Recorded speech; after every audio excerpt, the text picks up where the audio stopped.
man bija ap 12 gadiem. Es aizgāju no mājām, jo tā arī bija diena, kad bija vislielākais pagrieziens manā vispār jaunībā. Kad bija tāds, fuck this shit, es gribu es negribu palikt tur, kur es esmu, un man nepatīk tā trajektorija, kādā es esmu. Man nav šoks, es ļoti precīzi atceros, ko un kāpēc es daru. Jo tajā brīdī man ieslēdzās tāds režīms, es vairs neko nevaru darīt par to, kas ir noticis. That's it happened. Es tev teikšu, jābūt slimīgam optimistam. Tas nav fiziski smags, tas ir emocionāls smags darbs. Ja? Tas tā kā dienās, kad tu zvani klientiem un visi tev atsaka. Un tas katrs nākamais ir tik grūts emocionāli zvans, bet tie, kas spēj brutāli iet un darīt daudz, kam ir šī disciplīna izdarīt, tie agrāk vēl dabū to vienu sarunu, kur ir veiksmīga. Savā karjerā visvairāk es esmu nopelnījis naudu. Man ir prieks, ka tieši šodien skaties pārdevēju dienas grāmatu, jo pie manis ciemojas cilvēks, kurš ir Latvijā viens no vadošajiem pārdošanas ekspertiem. Viņš ir arī mentors un pārdošanas biznesa grāmatu autors. Microsoft, IBM, Ericsson ir tikai daži no uzņēmumiem, kuros viņš sevi ir transformējis. Neskatoties uz viņa iespaidīgo karjeru, viņš izceļas ar savu uzticību mentoringa darbam un ticību uzņēmējdarbības cilvēciskajam faktoram. Šodien mēs dzirdēsim dažādas atziņas par līderību, mentoringa spēku, nākotnes redzējumu un, protams, pārdošanu. Uzņēmuma Iglu un Pepīra vadītājs, ģimenes cilvēks un kaislīgs elektroauto atbalstītājs Vigants Lesausks. Čau! Sveiks! Prieks būt šeit pie jums. Vigant, pastāsti, kā tev šķiet? Kāpēc es tev uzaicināju uz šo podcastu? Man liekas, tu jau daudz pateici, bet manuprāt, tāpēc, ka arī es pats jūtos tā, ka es esmu pārdevējs un viens no DNS ir X kromosomas Y, man ir vēl pārdevēja kromosoma kaut kur, Un es esmu veltījis pietiekami daudz laika savā karjerā un pūļu tieši pārdošanas nozarē, un es domāju, ka tas ir iemesls, ko tu arī visvairāk vēlēsies uzzināt, un arī tavu klausītāju skatītāju. Jā, un tur ir vēl viens side stories par tevi, jo es biju redzējis tevi publiskajā telpā, tu esi ļoti aktīvs Twitter lietotājs, tev ir arī LinkedIn diezgan liels sekotājs skaits. Twitterī, man liekas, kad ir viss tāds milzīgākais un reach, un tad ir vēl citi kanāli, kuros tu esi ļoti aktīvs. Bet mani ar tevi iepazīstināja, bet netieši, viņi iedeva tik labu referālu par tevi Agnese, mūsu Agnese no Draugiem grupas. Un viņi, es nezinu, tā cilvēku noreklamēt, negribas teikt noreklamēt, ieteikt un pastāstīt tik daudz labu par viņu. Es domāju, man obligāti jāparunā ar viņu. Un tad mēs parunājām, es satiku tevi, mēs bijām ieplānojuši uz 15 minūtēm mītingu, mums sanāca stundu aizrunāties. Es pieļauju, ka šodien būs kaut kas līdzīgs. Bet Vigant, iedod man nelielu kontekstu par sevi, ko man vajadzētu zināt par tavu dzīvi, atskatoties uz taviem pēdējiem 20 līdz 25 gadiem. Lai es un skatītājs, lai mēs varētu mazliet vairāk saprast, kas tu īsti esi. Pēdējie 20, 25 droši vien ir sākot ar kaut kādu karjeru. Tad Rīgā es ierados studēt programmēšanu, iestājos Latvijas universitātē, sāku mācīties budžeta grupā. Kur fakultāte? Programmēšana? Fizmatos. Okay. LU Fizmatos. Jā. Fizmat labākajos gados. Sauklis, bet es mācījos programmēšanu, datorzinātnes, tad viņi saucās vēl. Un tas bija tieši pirms 2000. Gada, kad viss, kas ar tehnoloģijām bija super hot topic, un es biju tur pa vidu. Un, lai cik tas būtu dīvaini, tad šausmīgi visi baidījās no 2000. Gada, jo tad visi datori apstāsies un līdz kuriozam visi tur baidījās, ka tur tagad būs. Bet es sāku karjeru tad. Tas bija tāds strauji augošs IT nozare. IT nozare kā tāda bija ļoti strauji augoša, un es biju programmētājs, kas nodarbojās ar, manuprāt, Latvijā ļoti retu lietu. Es taisīju master diskus jauni ražotajiem datoriem. Es taisīju virtualizētās partīcijas, kuras testēja datoru, pēc tam dzēsās nost, un tad dators sagatavojās, tad, kad tu nopēc ieslēdz, un viņš viss ir smuki, visi driveri, viss ir, un tev tur logo jau viss īstais, un viss kā nākās. Jā. Es biju tas, kas tos sainstalēja pirms tam masterdisku, lai viņš pēc tam tiek kopēts. Jā. Tā kā man sanāca ļoti, ļoti foršs karjeras starts tieši IT nozarē, tehnoloģiju nozarē, kur arī es pavadīju kaut kādus pirmos gadus. Jā. Un jā, tur fizmats, tāds oriģināls. Tiesa gan studijas man nepagalam ilgi negāja, jo es strādāju paralēli mācījos, un budžetā mācīties pa dienu un strādāt pa dienu, ir divas grūti apvienojamas lietas. Tā kā vienā brīdī bija jāizvēlās, un izvēle krita par labu karjerai, par labu darbam, jo, ja tev nav naudas, tad ar tukšu vēdu arī diezgan grūti mācīties. Jā, ir tāda lieta.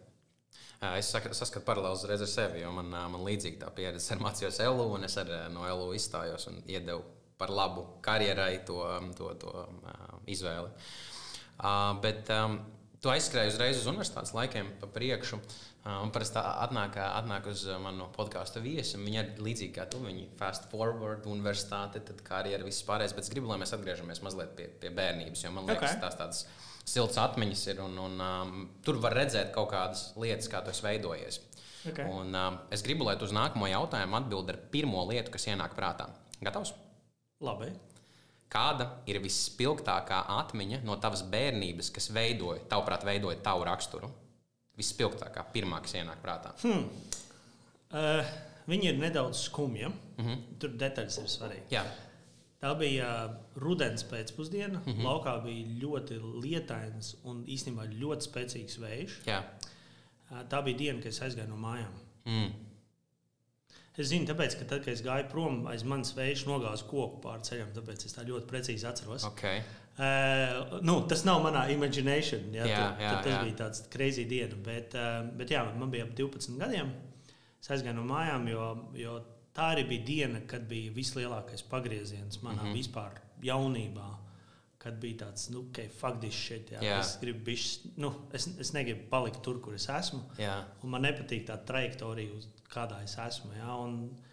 Un tas bija tāds, man liekas, spēcīgākais, kad es sajūtu, kad es varu nedaudz, bet pasauli pagriezt otrā virzienā.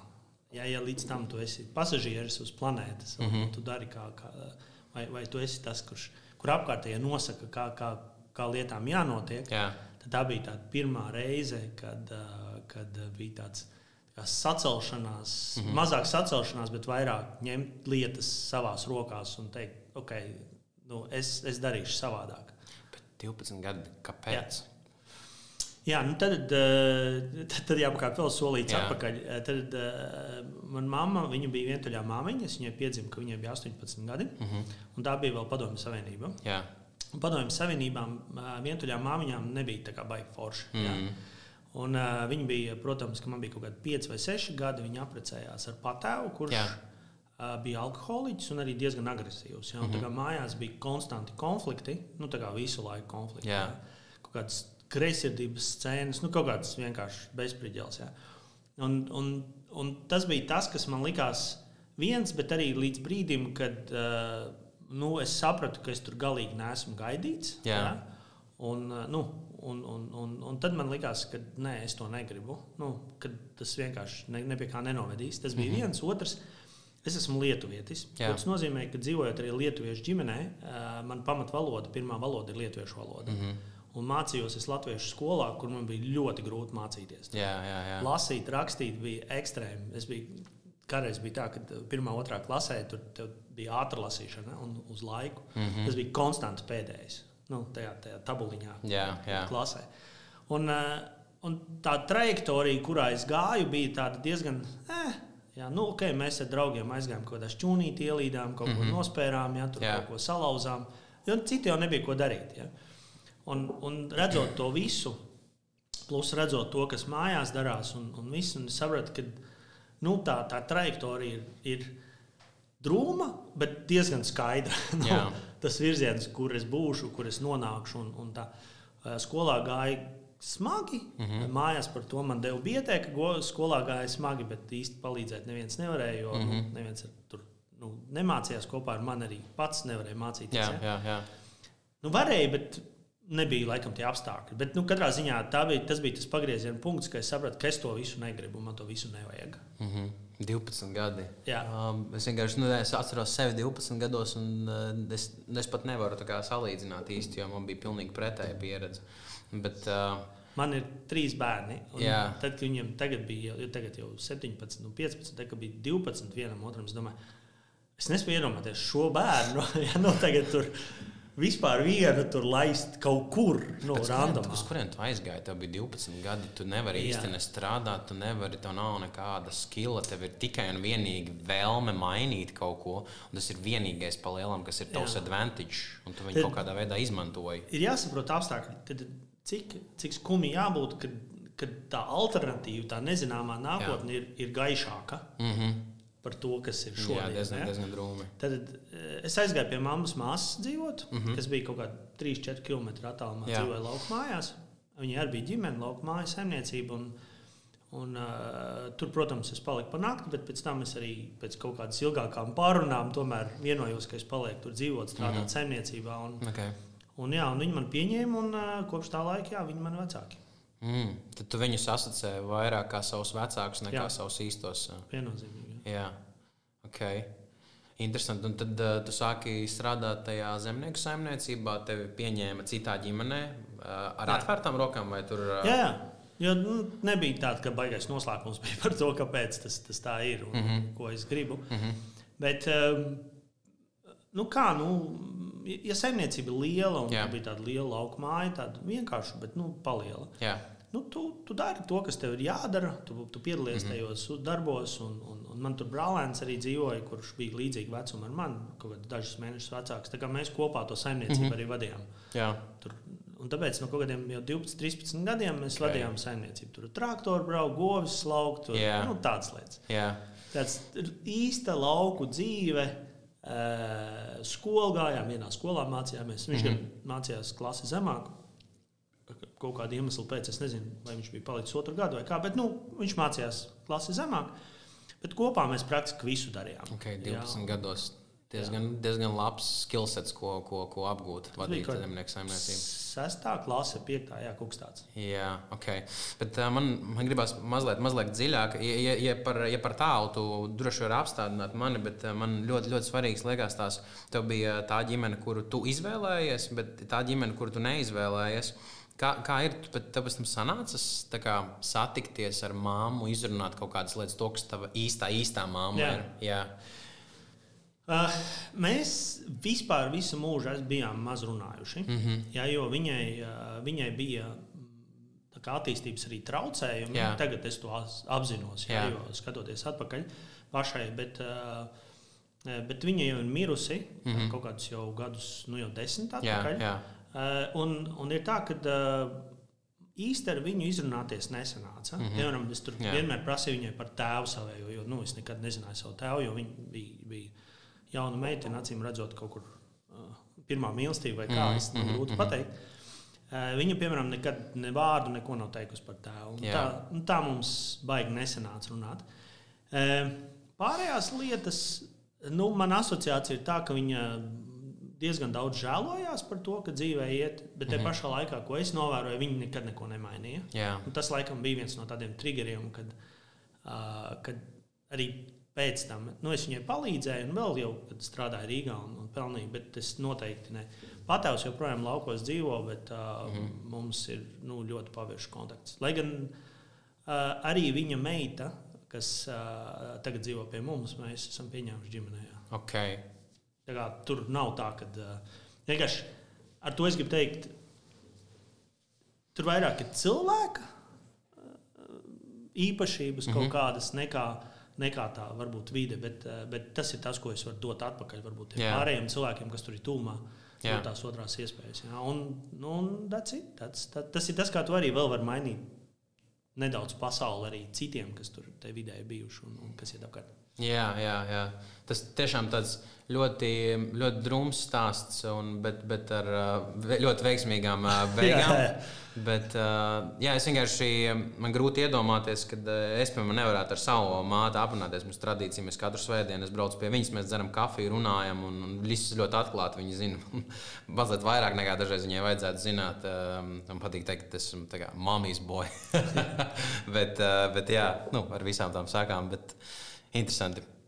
Okay, tagad atliksim atpakaļ pie tiem universitātes laikiem.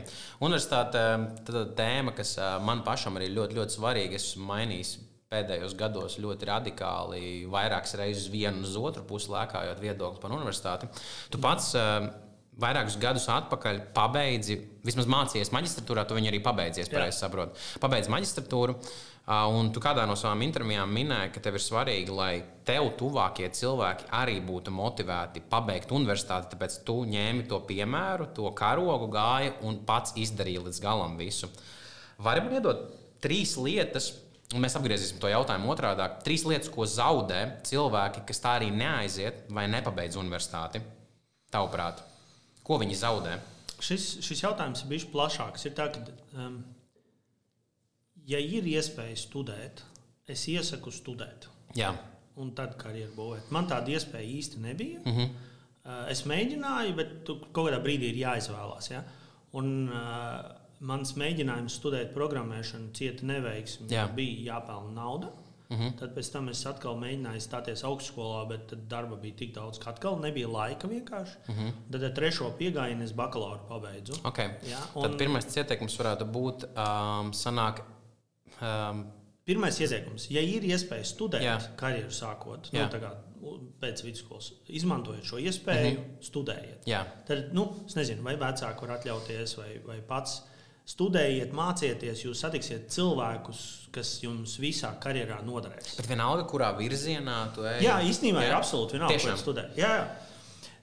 Jo ko studijas iedod ļoti daudz tādus tā kā snapshotus, ieskatus dažādos virzienos.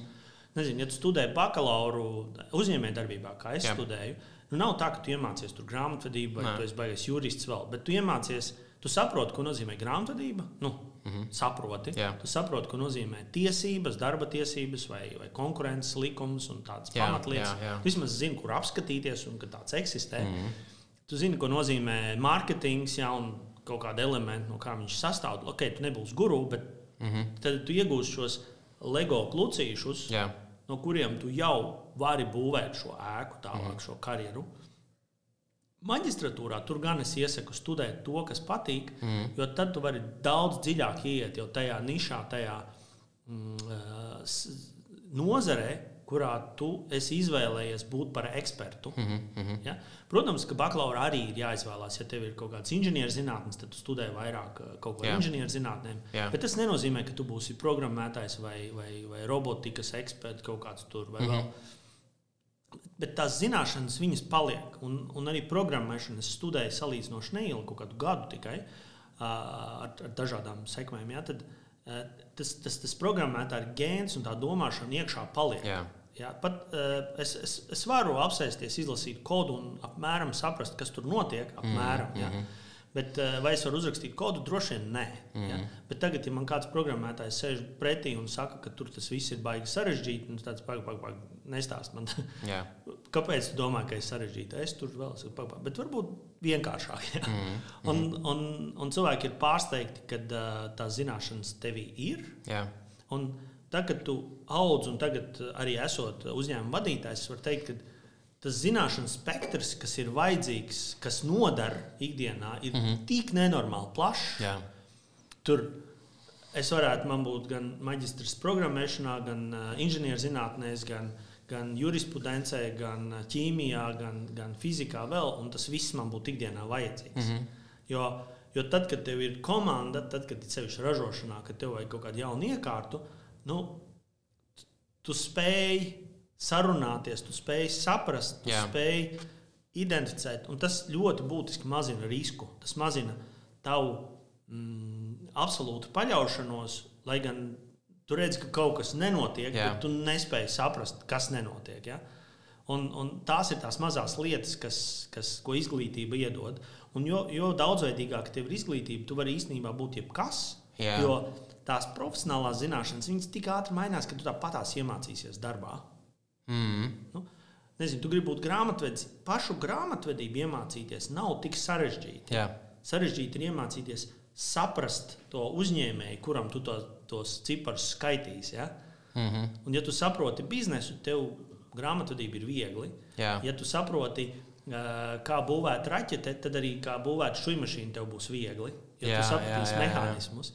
Un tagad ikdienā, piemēram, kad man ir jauns uzņēmums, ražošanas softs jādabū kaut kādas analītika par e-komerciju, tur ekstrūderi vēl, tad tās zināšanas in general ļoti palīdz būt tur.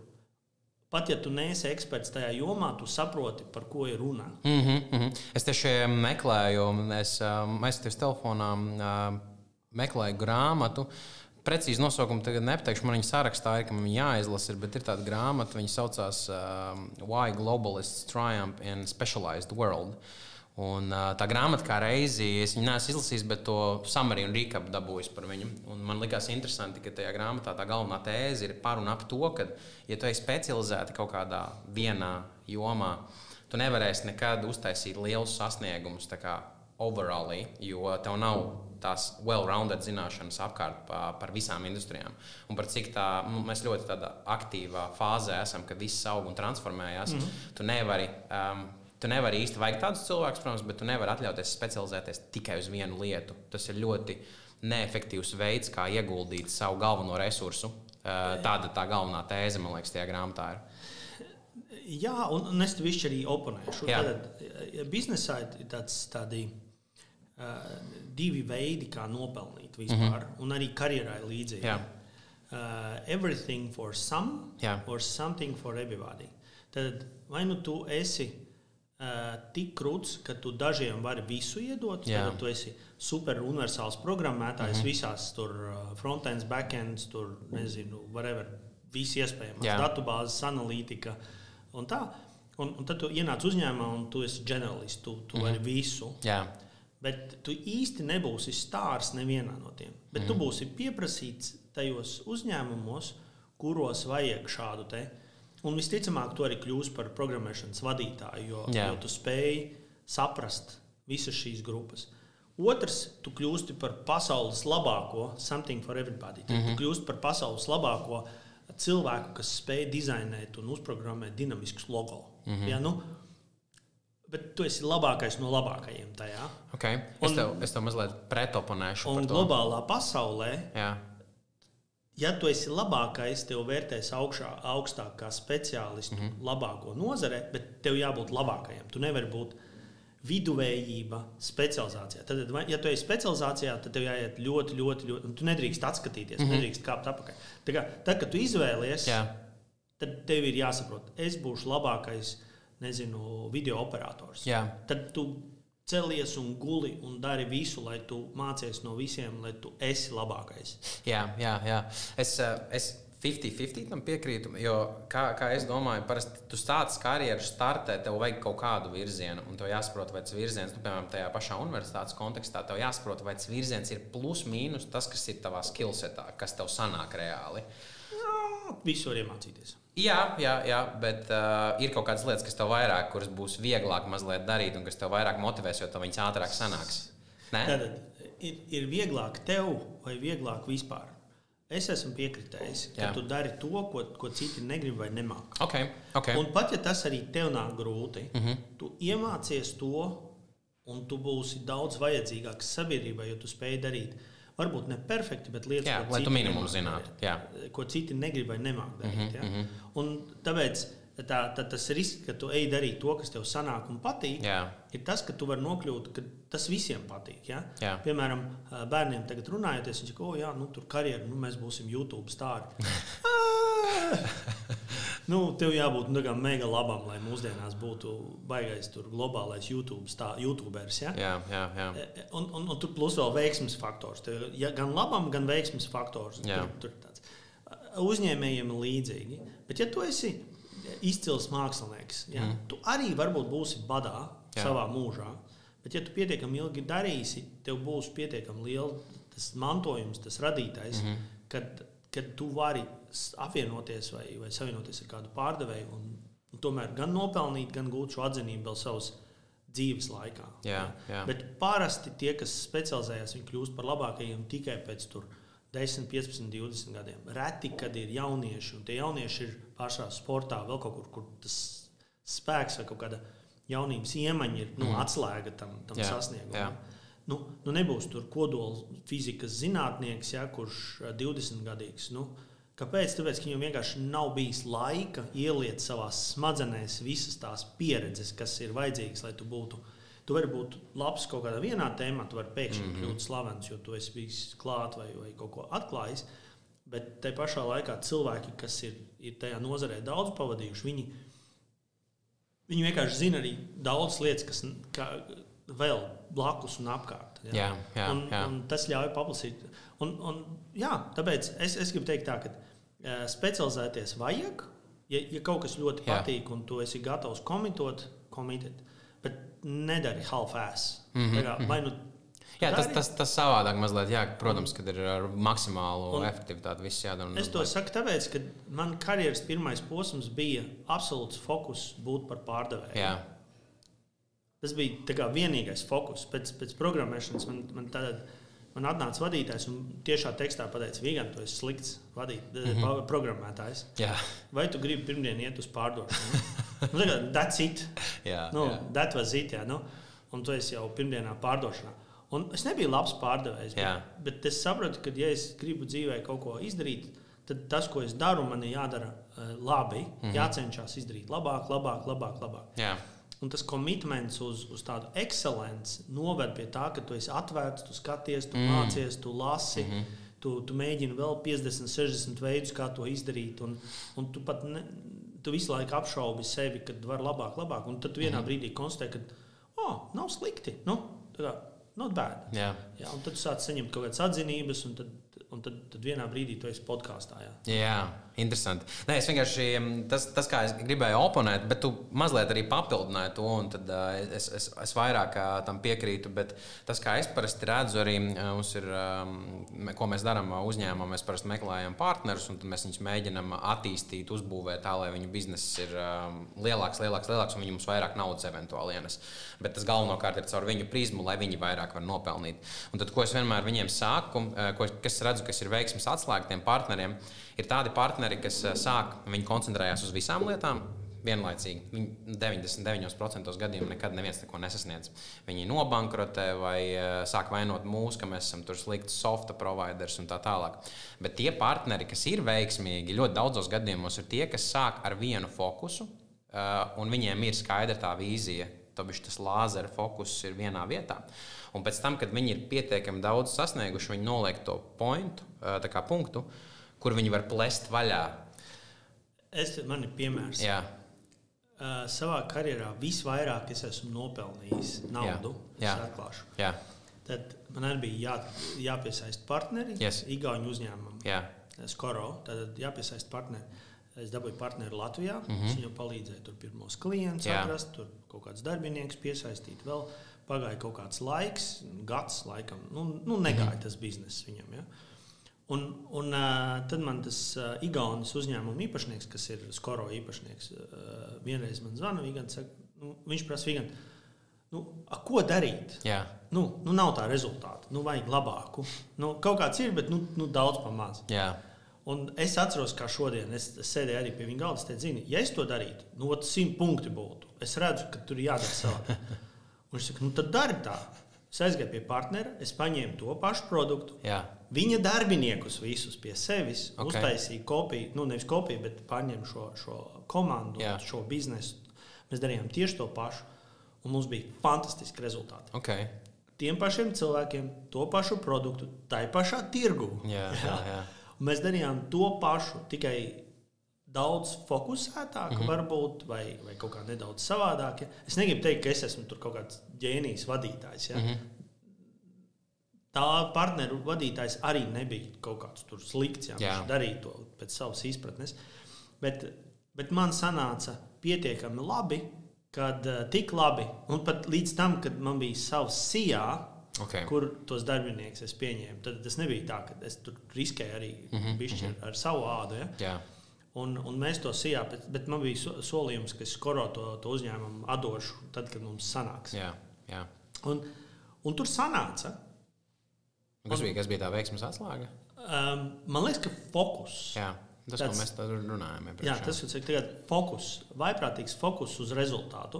Un ja tu celies un guli, un tu zini, ka tev nav citas izējas, kā pārdot šo produktu. Tev nav plāna B, tev nav plāna C. Nodzinu visu stiltus, kā saka, amerikāņu literatūrā. Nav vietas nofeilot. Ja? Un tad, kad tev nav vietas nofeilot, tu esi daudz radošāks tajā, kā tu dari, daudz fokusētāks un gan pašam, gan komandai cita enerģija parādās.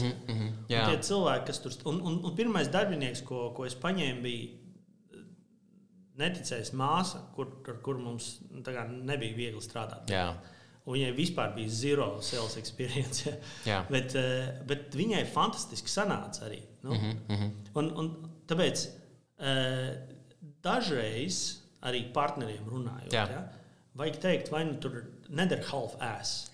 Vai nu mēs daram, vai nu nedaram. Ja daram, tad es tev palīdzēšu, bet man ir jāredz, ka arī tu pats celies, ej un dari. Jā. Un tad būs labi. Ja? Jo bieži tie partneri, kas nāks, ko iedomā, man tur, ekskluzivitāti tirgo. Tas ir labākais rekvests. Es neredzu, kad tu spējīgi šo ekskluzivitāti pārvērst biznesā. Neviens nav īsti spējīgs. Tur ir tirgus kontrolē jābūt pēc pāris gadiem, lai tu varētu ekskluzivitāti. Tieši tā, bet es tev iedotu, ja es būtu pārliecināts, ka tu varēsi no viņas radīt mums abiem biznesu. Ja?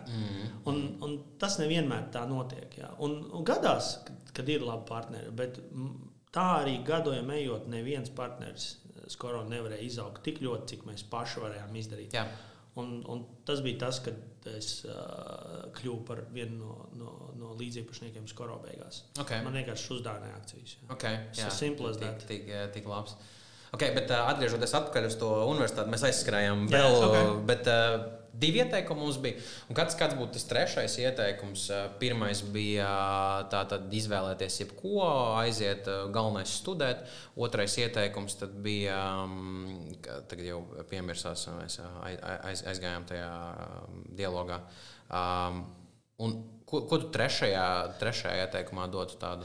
2. bija, ja tu vari studēt, studē. Jā, paldies. Jā. Studē. Ja, studē, tev būs vieglāk karjerā. 3. ieteikums būtu nebaidies mainīt. Ja tu redzi, ka tas, ko tu studē, tev nepatīk, nesanāk, nav tavs, maini vienkārši. Tas nebūs pasaules gals. Jā, tev jauns esi diezgan. Es pabeidzu, man bija 30 gadi pāri, kad es pabeidzu. Tas jauns diezgan, jā. Es jau biju paspējis karjerā tik daudz izdarīt, ja, kad Bet būsim godīgi, tev karjeras starts nevis kā citiem bija 18, 20, 22 gados, tev karjeras starts bija 12 gados, kad tu aizgāji no tajām mājām. Jā, bet Rīgā es atbraucu ar maisiņu ar kartupeļiem, man bija 18 gadi. Ja.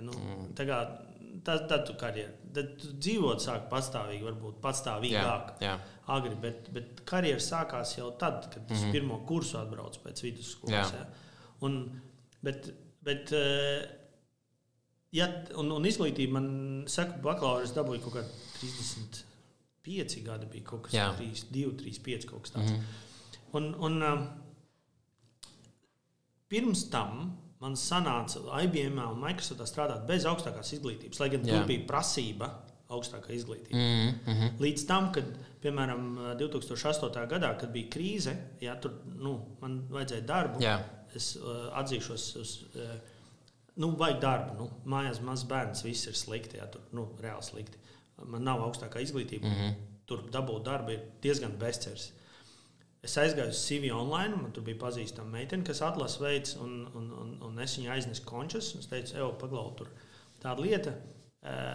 Viņa saka, tu varētu derēt Microsoftam. Bet, man ir tik daudz kandidātu, viņiem jāsūta shortlists ar 10, un minimālā prasība ir augstākā izglītība. Un man ir saraksts daudz garāks, lai es to shortlist ar 10 varu aizsūtīt, ar labiem kandidātiem. Es viņu sarunāju, ka ieliec man kā 11. un pieraksti klāt, nav augstākās izglītības. Ieliec 11. un ir ok, ka tu pieraksti. Ja tu retrospektīvi pasties, tas tik smart move, jo tu biji vienīgais, kas tajā sarakstā atšķīrās pa lielam. Jā, pēdējais. Un es dabūju to darbu. Un es atceros, kā šodien, vēl nesen kārtoju dokumentus, man kaut kāds vecais līgums bija. Tagad es jau par to runāt, noilgums. Es atceros, es tur interviju vēl, es tur badāju, man tur viss slikti, bet tu to neizrādi, protams. Interviju tur 1, 2, 3 laiks iet un viss tā. Beigās tagad tā tikšanās, kur tagad, un Microsoftā bija tā, tev neprasa algu. Tad, kad viņi nolēma, tev izsaka piedāvājumu. Man tagad iedod to lapiņu ar piedāvājumu, tur lapa, tur viss kaut kas sarakstīts, un tur kaut kāda nesaprotams lietas, akciju opcijas, whatever, kas to zina. Nav nejausmas, kas tāds ir. Mazsvarīga tāda lieta. Nē, tad man nebija nejausmas, ko tas nozīmē. Un viena no lietām bija 2500 lati mēnesī. Ok. Ja? Kurš gads tas bija? 2008. gads. Okay, tas mūsdienās varētu būt kaut kā 4000 eiro. Jā.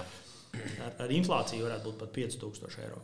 Un mašīna Audi. Ja tur, es teicu, skatos to, viņi tādi, cik ilgi tev vajag padomāt?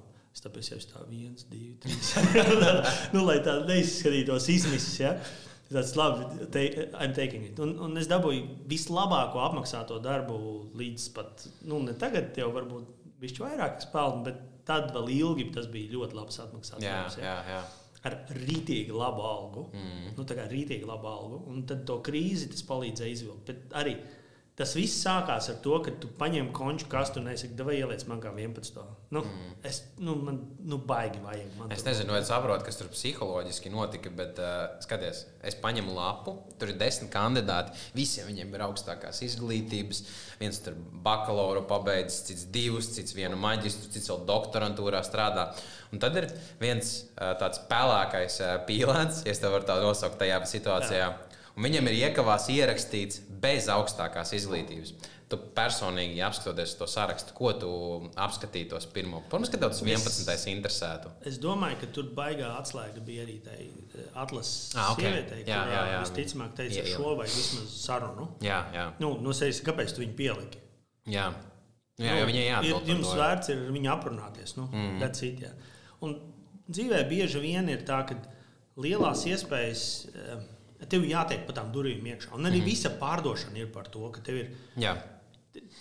Kamēr tu neesi ticis pa durvīm iekšā, tu neko nevar izdarīt. Jā, tu varbūt izcilākais pārdevējs ar izcilāko produktu par konkurētspējīgu cenu, par kuru neviens neko nezina. Jā.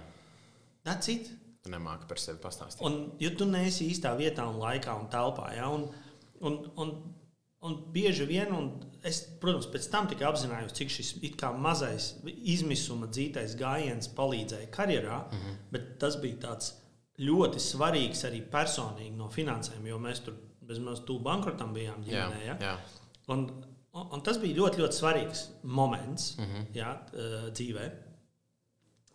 Un man tieši arī pirms tam bija mamma nomirusi, un tur, tad pēkšņi atceros, kad viņa nomira. Bet, jo es atceros, bija tur tāds, no IBM tur krīze, pusi biroja tā sasauc kopā, pusi atlaida man tā skaitā, ja. Nebija tā, ka es kaut ko sliktu izdarīju. Vienkārši, jaunākie brīvi, ja, tur tie, kas ilgāk, tie paliek. Un es atceros, man vienkārši salikās, ka man tas pat tik nelikās tik briesmīgi, jo man vajadzēja vēl tur visu to personālu lietu nokārtot, kas mājās darījās. Jā. Un tad tev tā bija tā dzīvē melnā strīpa, kā zebrai, ja, kad tu tā kā, kas atkal, ja, Vēl kaut kādas lietas pēc tam turpinājās? Nē, bija tur ģimenē, veselība, bērniem, dēlam un vēl, tur viss salikās kopā, finanšu situācija, darba vēl pazaudēja, pašam veselība tur bija diezgan dēlī, nesaistīti, bet arī dēlī, ja, un tad tev tā liekas, Bet tik tam cauri visam. Un tad tā darba pazaudēšana man pat nebija tik briesmīga, jo man likās, ka tās pārējās lietas ir so much worse. Jā.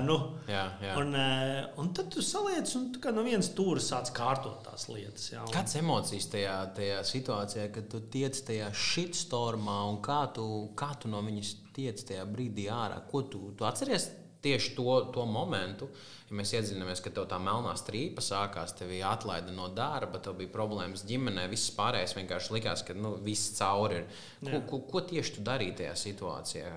Es atceros, man bija... Es negribu lepoties, bet tas drīzāk ir mīnus. Tad, kad ir liela krīze, es kļūstu ļoti salti, kokains un supermierīgs. Okay.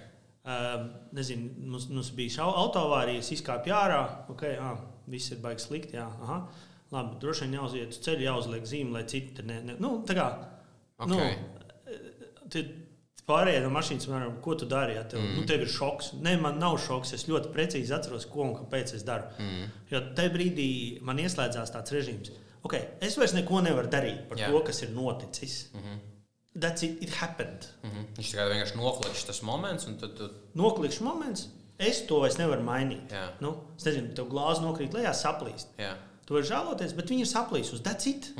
It's gone. Ja? Un tad ir... ko es varu darīt? Tad tev nav nekādas emocijas, sanāk, tu ļoti augstcenīgi to tajā situācijā uztver, un vienkārši galvenais ir iznākums, ko tu vari darīt tagad nākamo soli, kas ir efektīvākais, visvērtīgākais. Jā, ko es varu darīt, lai mazinātu sekas vai restartēt šo situāciju. Un man liekas, ka tas man nāk arī gan bērnībā, gan arī pēc tam bija tāds, un arī tagad ir, nezinu, darbā, ja tur piesauc, tur mums negaidīt 100,000 lielāku izdevumu. Tas darbinieks ir pārbijies, jo viņam liekas, viss ir slikti. Ja? Tāds, labi. Opcijas ir tur kaut kā no šitā izvarīties? Nē, nav. Labi. Kāds ir plāns B? Kas mums vēl ir? Ko mēs spēlējam? Kas mums ir palicis? Un tie darbinieki skatās lielām acīm, ķipa, tu nebļausi, tur nedosi bietē, tur nevienu neatlaidīs. Ja? It's gone. Tur, nezinu, tev kaut kādu. Mums ir vairākas tās platformas, un tev atrubīja no platformas, tev reviņu nokrīt tur pēkšņi uz pusi nākamā dienā. Ko tu dari? Tu nevari to mainīt, tu nevari to ietekmēt, tieši šeit šobrīd. Un tad tu skaties, ko es varu izdarīt? Es varu izdarīt šito, lai mazinātu sekas, vai es varu atjaunot? Varu. Ko mēs varam izdarīt, lai atjaunot? Izdaram to. Bet panika, sevišķi tev kā centram, kā ģimenes galvam, kā uzņēmumu vadītājam, kā, nezinu, situācijas. Viņi traucē, jā. Un tas ir tāds, bet man tas ieslēdzas automātiski. Man bijusi arī personīga trauma, ja, tāda fiziska trauma, es tur seju pārzāģēju sev. Tur pārzāģēju seju, nonāk lejā, sievai saka, zini, vajag ātros izsaukt. Bet tev nevar redzēt to reāli. Jā, man tur sašots visi ir savāds seju kopā. Savas tīzluma pēc, jā. Un es aizgāju apsēdos ēnā, es saku, es apsēdīšos ēnā, bet izsauc ātros tur, vajag, jā, derēs, jā. Un aizēju izslēdz zāģi, jo, lai viņš nepaliek rūp. Tāds... Crazy. Un cilvēks saka, ka tas ir šoks, bet es ļoti precīzi atceros, ka nevienā brīdī es nebiju... Šoks ir tā, ka tu nevari neko pateikt, bet ja tu pasaki, iedod sievai skaidras instrukcijas, kas tev ir jāizdara, izslēdz zāģi, izsauc ātros, uzvani tam numuram, tas ir jau bišķi savādāk par šoku. Un droši vien kaut kāds šoka elements, bet tajā brīdī man izslēdzās tas, es vairs neko nevaru darīt, it happened, jā. Vai man ir bijis tā, ka iepriekšējā mašīna, kas man bija tikko nopirkt jaunu automašīnu, ja, no salona viss nokrīt. Un mazāk kā mēnesi vēlāk man iebrauc pakaļā pie gāja pārējais. Es izkāpju ārā, aizēju apstos, un tā dāma tāda balva skatās aizmugurē, tur kas būs tāds. Iedod, saformēsim. Viņi skatās lielām acīm uz mani. Saka, viss, viņi ir noticis. Ko, bļaut uz tevi, man tas jau vairs neko nemainīs. Un es domāju, ka tā īpašība, kā tu uzvedies krīzes situācijās, ir svarīga. Ir sevišķi tad, kad ir kaut kādi lielas ziepes. Ja? Un tas ļauj saglabāt vēsu prātu un mazināt sekas un arī, restartējam, ejam tur. Restartējam, ejam tur. Un varbūt vajag kādu minūtu klusumu apsēsties un saskaitīt, kas mums ir, kas mums vēl ir palicis no saliekamajiem kauliņiem, ar ko mēs varam operēt, un tad tu aizēji un izdari. Un tas no malas izskatās baigi augstasinīgi, bet tas nav tā, ka tev nav žēl, es joprojām atceros, bet tas tā žēlums vai tā kaut kāda viņš ļoti ātri man noskipo. Ir ziepes. Nav vāt, jā. Interesanti. Parunāsim mazliet tagad vairāk par to algoto darbinieku un to fāzi. Ļoti bieži sarunās, jo tu esi bijis gan uzņēmējs, gan pārdevējs. Es sadalīšu pa kategorijām algots darbinieks, pārdevējs un uzņēmējs, lai cilvēkiem ir skaidri. Mēs tādā secībā arī iesim cauri, sāksim to algoto. Ļoti bieži sarunās un intervijās dažādi veiksmīgi cilvēki dalās ar tām stratēģijām par to, kā tikt ārā no tā saucamā žurku skrējiena. Mēs bišķiņ no cita rakursa ar tevi pieskarsimies šai tēmai. Kas būtu jādara ikvienam algotam darbiniekam, lai viņš nekad netiktu ārā no tā žurku skrējiena, lai viņš nebūtu veiksmīgs profesionālis un lai paliktu tajā spirālē, kas tev principā ved uz leju lēnām? Iztērē visu, ko nopelni. Iztērē visu, ko nopelni, ok. Otra lieta? Tad tas viss, jā? Kas ar ambīcijām kaut kādām personīgajām, nezinu, nav vajadzīgas? Pārējais viss ir sīkums. Okay. Nav svarīgi, cik tu pelni. Ja tu iztērē visu, ko tu nopelni, tu nekad netiks ārā. Jā. Tev būs tikai lielāks būris. Jā.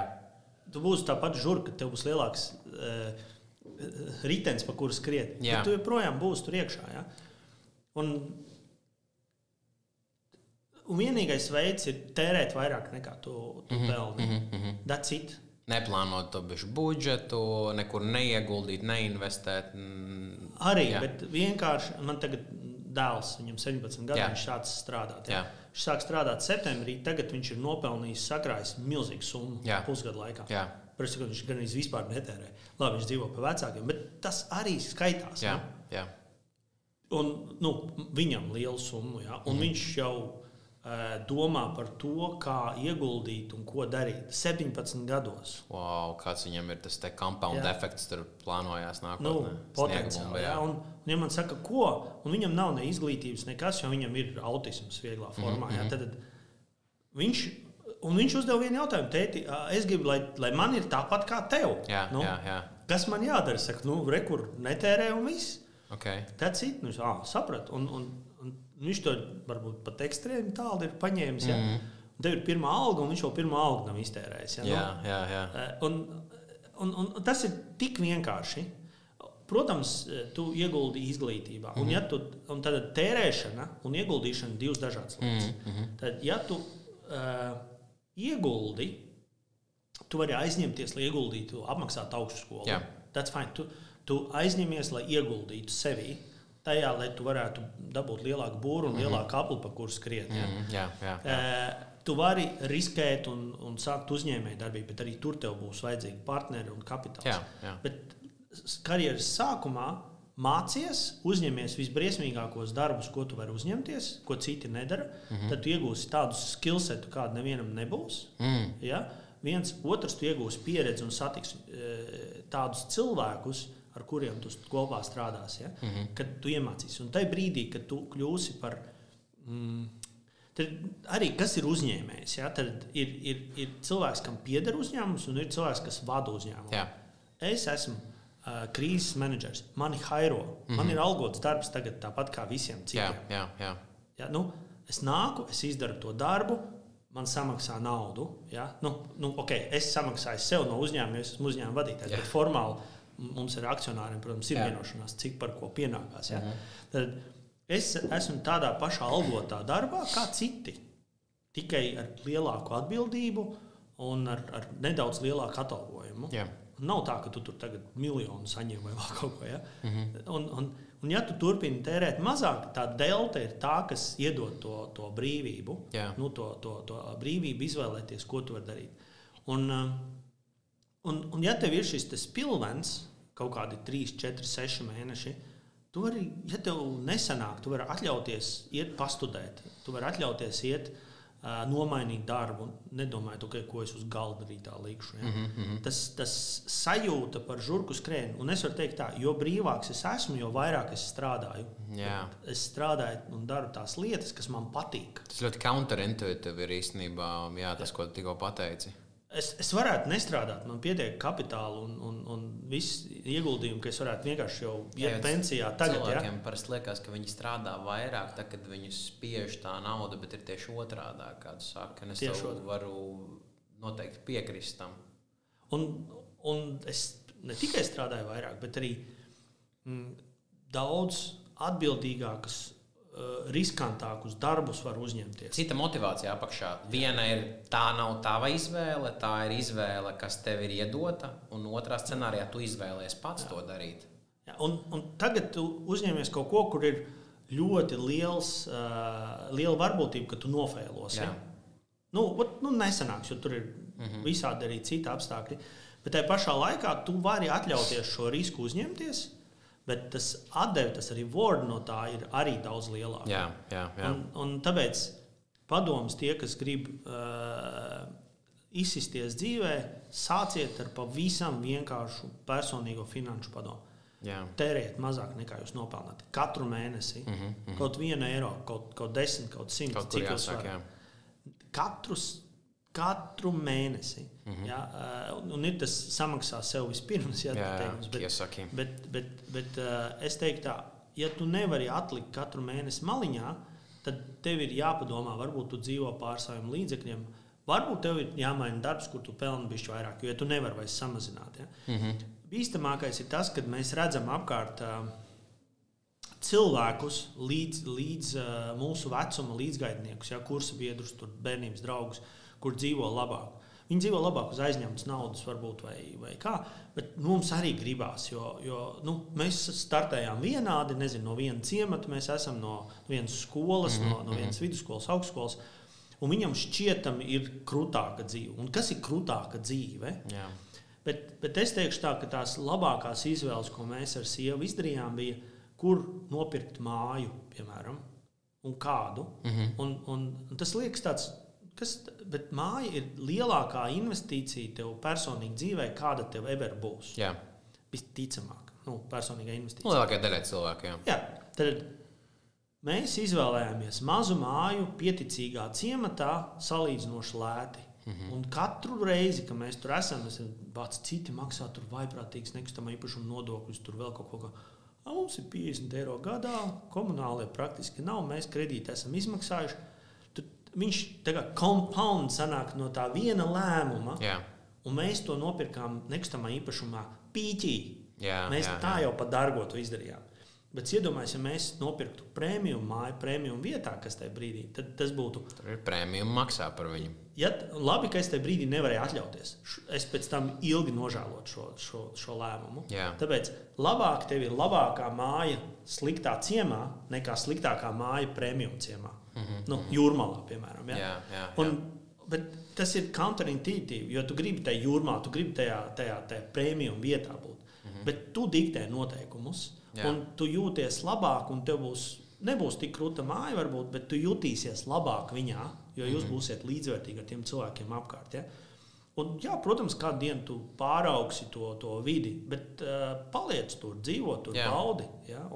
Cik ilgi tu vien vari? Tas īstenībā viena lieta, ko es arī biju dzirdējis, ka dzīvo esošajā stāvoklī pat ja tev paaugstinās ienākumu tik ilgi, kamēr tu vairs nevari izturēt. Un tagad tu vari izturēt nepaaugstini uzreiz par 50% paaugstini pa 10 un paskaties, vai tu labāk jūties. Nē, vēl joprojām paaugstini vēl pa 10, tā graduāli celt to volumu uz augšu. Bet tas tā kā biznesā līdzīgi. Un ir brīži, kad māja ir pa šauru, bet tad pēc pāris gadiem bērni izaugs, tad vairāk arī nevajadzēs. Pāris gadus gan jau mēs varam viesistabu konvertēt pat vēl vienu guļamies. Minimalists esi dzīves tādos uzskatos, tieši mēs par māju runājam, vai ne? Es negribētu teikt, ka es esmu baigais minimalists, neesmu baigais pareizais. Jā, man ir īpašība tāda, ka es cenšos mantas neapkrāmēt sevi, bet ir sanācis dzīvē tomēr, ka tu esi apkrāmējis sevi. Bet ja mums ar sievu ir diskusija par sētām, man ir stāvvieta un man ir zālīte un taisna golfa laukums bez maz līdzena zālīte, un tad sieva labprāt tur kaut ko sastādīt, tad mums ir kaismīgi diskusijas, neaiztiec manu zālīti. Tad svētā vieta. Tad iekšā ir tas mazāk ir labāk, un es viņai varu 50 argumentus, kāpēc mums nevajag to ābeli tur, Un viņai ir viens, būs āboli. Tad man viegli pateikt, mēs viņus tāpat neēdam. Process, jā. Bet es ar to gribu teikt, ka mazāk ir labāk, bet no otras puses tu nevari vispār kļūt super taupīgs, minimāls, jo kad tu baudīsi to dzīvi, tad atslēga ir, tev ir ienākums šeit, tērē šeit. Ja tu šobrīd tērē mazāk, tu vari atļauties atvaļinājumā, tu vari atļauties tur elektroauto, vēl kaut ko, bet centies to ikmēnešu, katru mēnesi robežu nepārkāpt. Tādā pusgada gada perspektīvā. Būs mēneši, kad tu pārkāpsi, bet tādā pusgada gada perspektīvā nē. Galvenais, lai tas trends ir pozitīvs tajā gadā. Konsistent. Visu laiku konsistent, tu tērē bišķi mazāk. Un tad tu gan dzīvosi, gan tev būs tā rezerve. Ok, interesanti. Mēs pieskarsimies arī personīgiem finansēm pēc tam mazliet pašās beigās, gan izbeigu blokā. Pārdošana, pārdevējs. Kā tev šķiet, Vigent, pārdevējs tavuprāt ir dzīves stils vai tikai profesionāla loma? Es ticu, ka pārdot var ik viens. Kas varētu būt apgalvojums tam, ka tā ir profesija, tas nav loma. Bet ne ik viens var ilgstoši to darīt. Tāpēc tur ir jābūt tādam personīgam aspektam to darīt. Jo kaut vai arī studentiem, es banka augstskolā pasniedzu, un tad, kad klātienē lekcijas bija, es prasīju viņiem uzīmēt sākumā cilvēciņu, un tur bija tas uzdevums, un tad pēc tam viņu acu priekšā es viņus plēsu tos darbus. Un tad es prasīju, kā jūs jūtaties. Tad, tagad man darbs aplēš. Bet pārdošana ir tieši tā. Tu ikdienā taisi piedāvājumu, tu zvani, un 9 no 10 vai nezinu, 19 no 20, kā kurā, tavā priekšā, lai cik tu ieguldītu darbu, nenoved pie rezultātu. Iedomājies, ja tu būtu konditors, kas cep kūku un 9 kūkas izmest ārā, tu vairs neceptu kūkas. Tas, man liekas, visprecīzākais raksturojums, ko es esmu dzirdējis par pārdošanu. Bet tā tas ir. Un ja tu nespēji katru nākamo kūku cept tikpat perfekti kā iepriekšējo, tu nevari būt pārdevējs.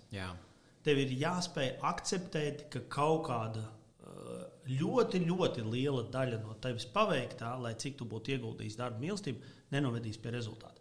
Un tāpēc ir cilvēki ar kaut kādu māksliniecisko gēnu, kuri to nespēja. Viņiem liekas, un kā es to zinu, tāpēc, ka pie manis atnāk, un viņi saka, kā uzrakstīt tādu ēpastu, lai no manis toču nopirkt.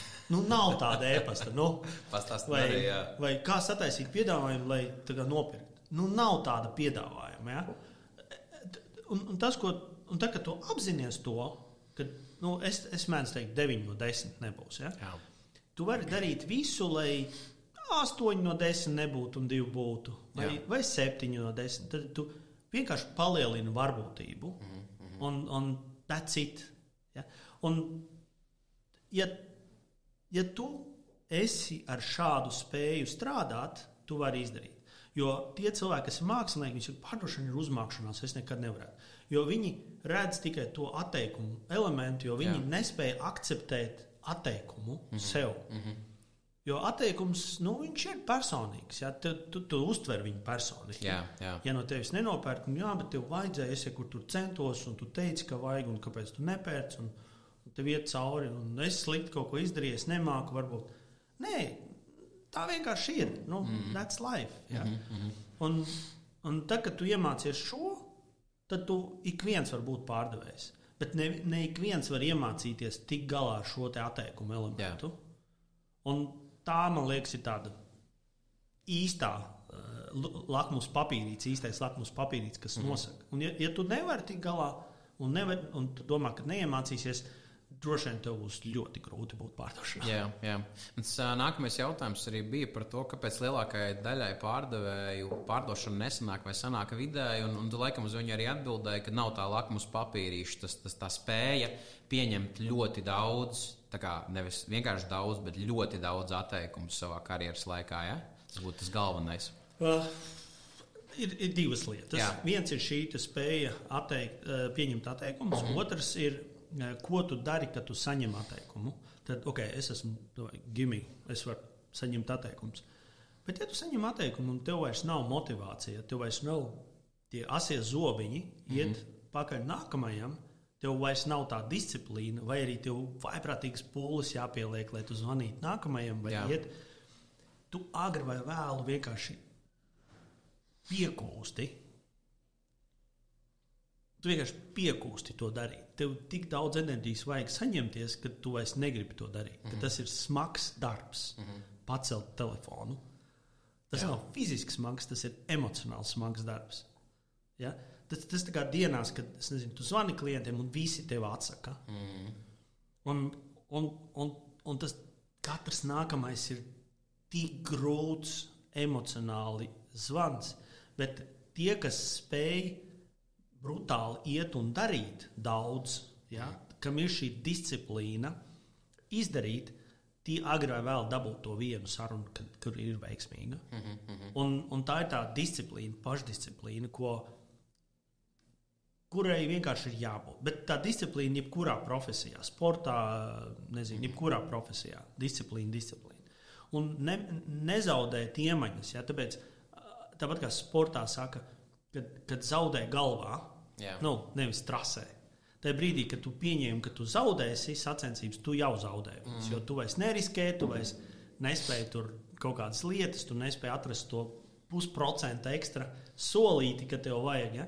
Jo tu galvā esi akceptējis, ka tu būsi 2., 3., 5., pēdējais, vienalga kurš. Ja? Un pārdošanā nav otrās vietas. Pārdošanā ir tikai pirmā vieta. Un visi pārējie nedabū darījumu. Jā. Es nesaku, ka viņi zaudētāji, viņi nedabū darījumu. Nē, bet es tev pilnībā piekrītu, jo es attiecināšu uz sevi, tā būs mazliet tā kā lielīšana, bet fuck it.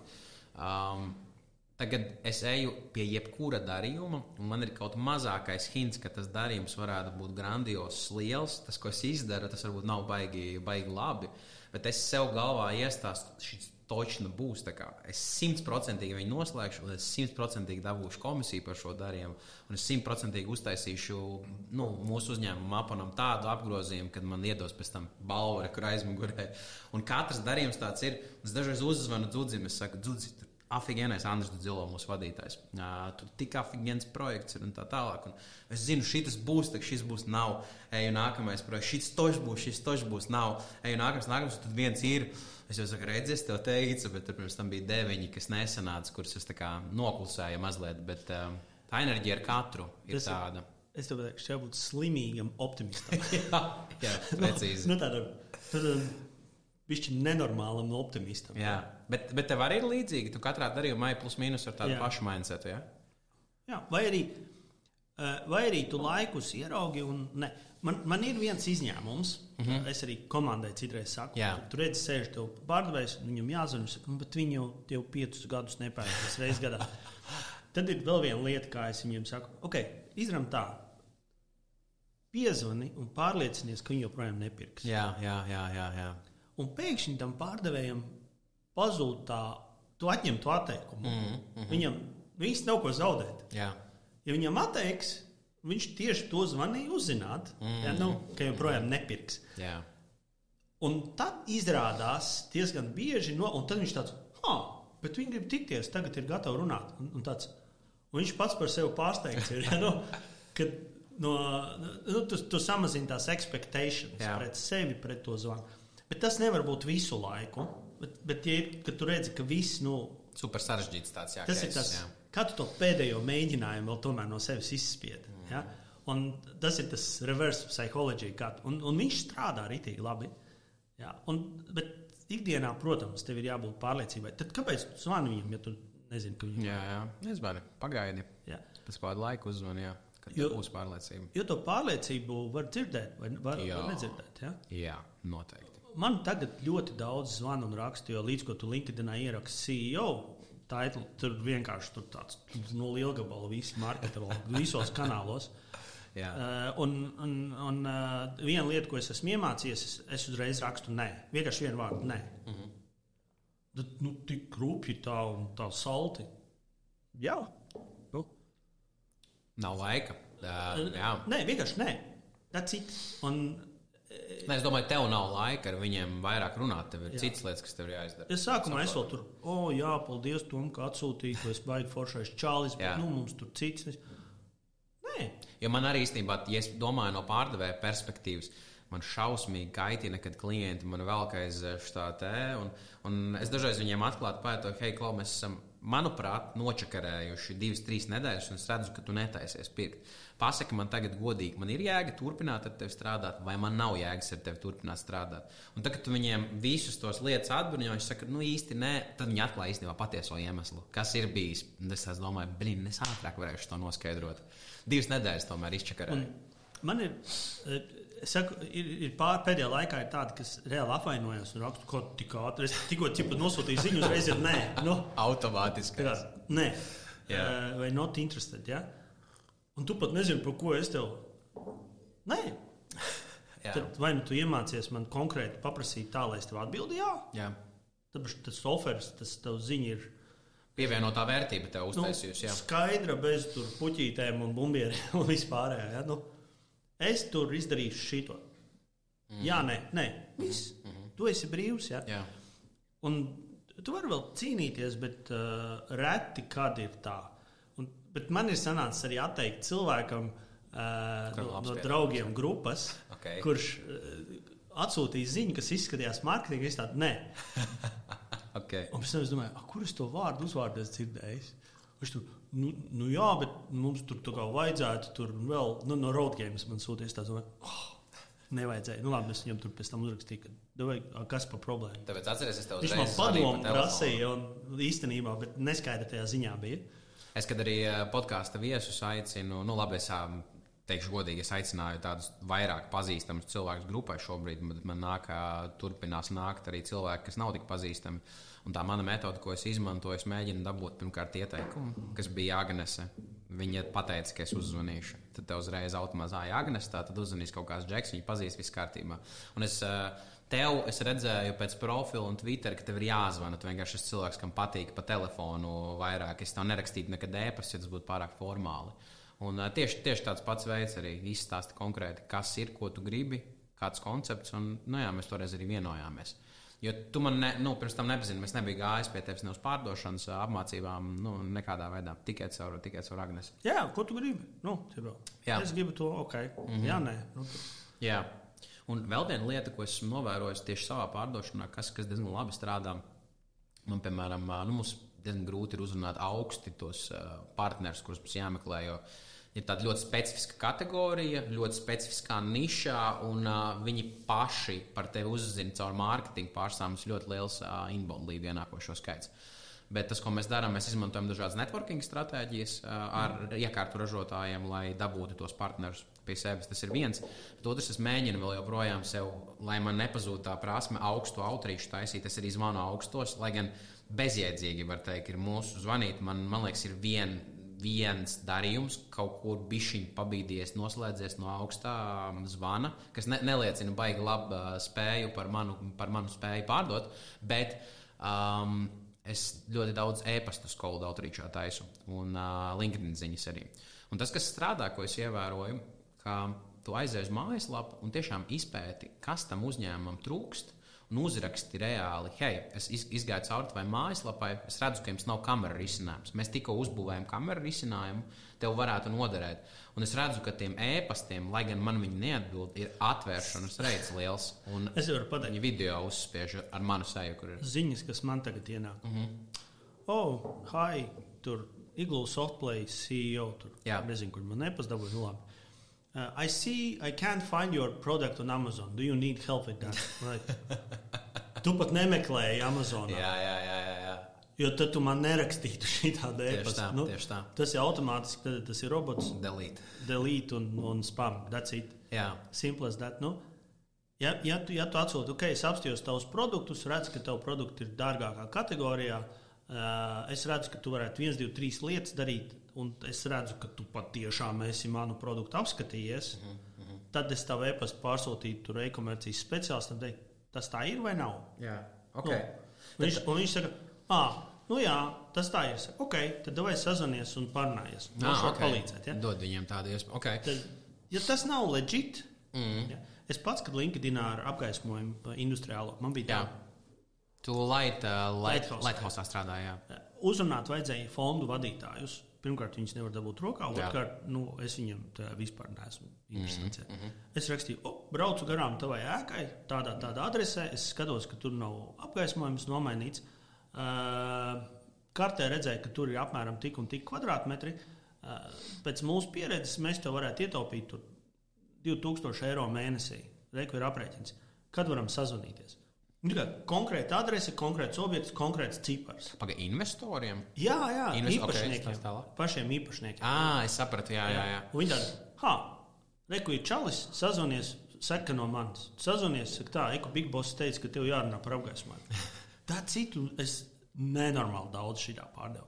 Interesants pieejams. Ja? Un galvenais, ka es tur nebiju bijis objektā. Es atvēru Google Street View, atvēru to māju, es redzu tur, kad ir tas. Google Maps pastos tur kvadratūru, apmēram piemet, cik būs, un uztais aprēķinu. That's it. Jā.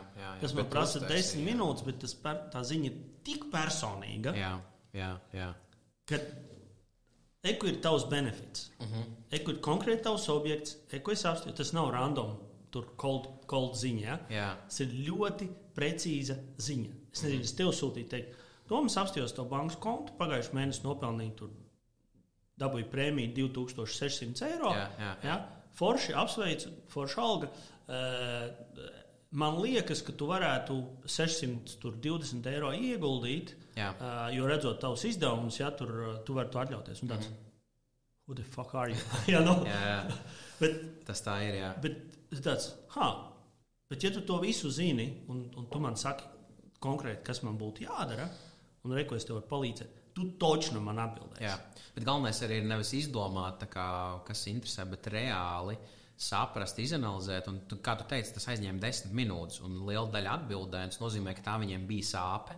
Jo elektrības rēķini, tas bija laikā, kad elektrības rēķini gāja uz augšu. Ja? Dažādos laikos. Dažādos. Bet tas bija, kurš uzņēmējs negrib samazināt izmaksas? Skaidrs, jā. Ja es varu ļoti personīgi un konkrēti parādīt. Nezinu, man vajadzētu pārdot šo te maponu risinājumu, piemēram, ja? Sapstītos mājaslapā, bet cik viņiem mašīnas ir. Sapstītos kartē, kur tās mašīnas atrodas, kādas viņas ir. Tie ir viņiem Mercedes fūras. Ja? Es teiktu, es redzu, ka jums ir tur 4000 Mercedes fūras, ja, un jūs braukājat pa Eiropu. Droši vien jūs vidēji mēnesī nobraucat industrijas standarts, tur kaut kādi x 1000 kilometri. Ja? Tad ar Vendonu ar maponu es tev varētu ietaupīt tik un tik. Ja? Un apdrošināšanā tu samazināt, tu droši vien maksā šitik un šitik, es tev varētu par šitik un šitik samazināt. Tā kā, vai tu vari ieguldīt pusstundu laika un par šo parunāt? Tas ir tāds in your face, ļoti konkrēts oferis. No kur grūti atteikties, vismaz paklausīties. Jā, un es saku, es tev varu ietaupīt 50,000 mēnesī. Un uzņēmuma vadītājs, vai nu viņš pats būs, vai nu dabūs kādu, kurš sazvanīsies un pēc tam reportēs viņam, kā gāja, bet tur ir konkrēti, x 10,000 mēnesī. Jā. Bet tiem faktiem jābūt ticamiem. Tādiem, kad, nezinu, ja tu man uzrakstītu, es skatos, ka jūs tur tirgojat tik un tik tūkstošus Amazonā, kā tu zini? Jā, kur tu to informāciju dabūji? Bet tu to vari apskatīties, ja tu labi zini, kur skatīties. Jā. Par vienu preci, vienu produktu. Ja? Tad tas strādā. Ja?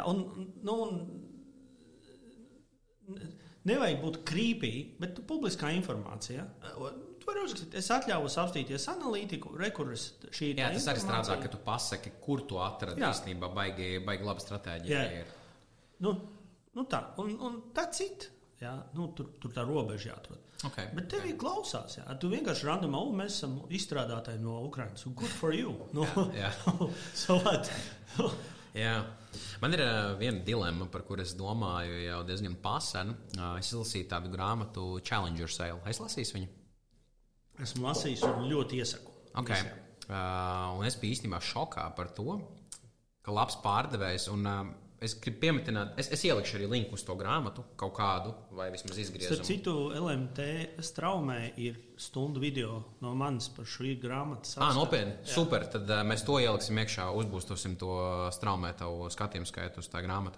Bet tā grāmatā bija interesanta doma, un viņa ir balstīta reāli uz super mega lielu pētījumu, kurā izrādījās, ka tie cilvēki, un es tieši runāju par attiecību cilvēkiem, nevis par tur lone wolfiem, kā tur tajā grāmatā ir, un salīdzinot viņus ar tiem challengeriem, attiecību cilvēki noslēdz krietni mazāk darījums nekā challengeri. Un, kā tur īsti ir saistībā ar to teoriju? Tad, tas pētījums bija 2008. gadā krīzē, kad pētīja, kuriem vēl joprojām sanāk. Tad pirms tam visi pirka no visiem. Ir ļoti grūti pētīt pārdošanu. Uphill marketā, jā. Iet uz augšu. Visiem sanāk. Bet tad, kad iet uz leju, tad vieniem sanāk, otriem nesanāk. Un tur tad atsījājās tiem. Un tas pētījums bija tajā krīzes laikā. Tad, un kas ir ar attiecību būvētājiem? Tad attiecību būvētāji iemīlās klientā. Viņi nespēja attiecības konvertēt naudā. Tāpēc tur bija tieši izdalīts, ka ir vienkāršā pārdošana, sarežģītā. Tā, kas ir vienkāršā pārdošana, tur visi var pārdot, ok.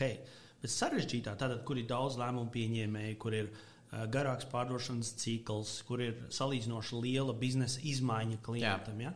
Tas ir sarežģīta pārdošana. Tur šie attiecību būvētāji, viņi nespēja konvertēt naudā attiecības. Un tāpēc, ja sakombinē, piemēram, ar to pašu vientuļo vilku, lone wolf kopā, kurš nolasa naudu, tad tā kombinācija strādā. Un jā, attiecību būvētāji ir labi, bet viņi nespēja naudu paņemt. Un tā vienkārši ir. Tur nav tas. Un reti, kad ir attiecību būvētāji, kas spēj naudu, bet tad viņi īstenībā ir challengeri. Ja? Bet, attiecību būvētājiem tā ir. Bet vienkāršiem produktiem savukārt vislabāk bija čaklie darītāji. Tad tie, kas vienkārši grindo. Jā. Tie, kas ir tur lone wolf, tur attiecību būvētāji, nē, tev nav laika. Nezinu, tu tirgo veiklā telefonu. Kādas attiecības? Ņems vai neņems? To es vairāk pielīdzinu, tas ir transakcionāls pirkums, ja godīgi. Jā, tad īsāks pārdošanas cikls, mazāks budžets, un vispār tāds vienkāršāks vai commodity tipa produkts. Bet tie, kas ir sarežģītāki produkti vai sarežģīts pārdošanas cikls, tur ir šie lone wolf, kas atnāk, savāc, aiziet. Ja? Tur ir jāizaudzē tie ilknīši un tie nadziņi. Un Challenger Sales pats arī tas modelis ir grāmata, tāpēc arī saucās, ka ir šis Challenger Sale modelis, ja pārdevēja tips, kurš savukārt spēj šo spiedienu noturēt, bet plus vēl izglītot, plus vēl izaicināt to klientu esošo situāciju. Jā. Un var uzreiz pateikt, ka es jaunībā biju lone wolf. Jā. Absolūti, tas bija mans rokraksts.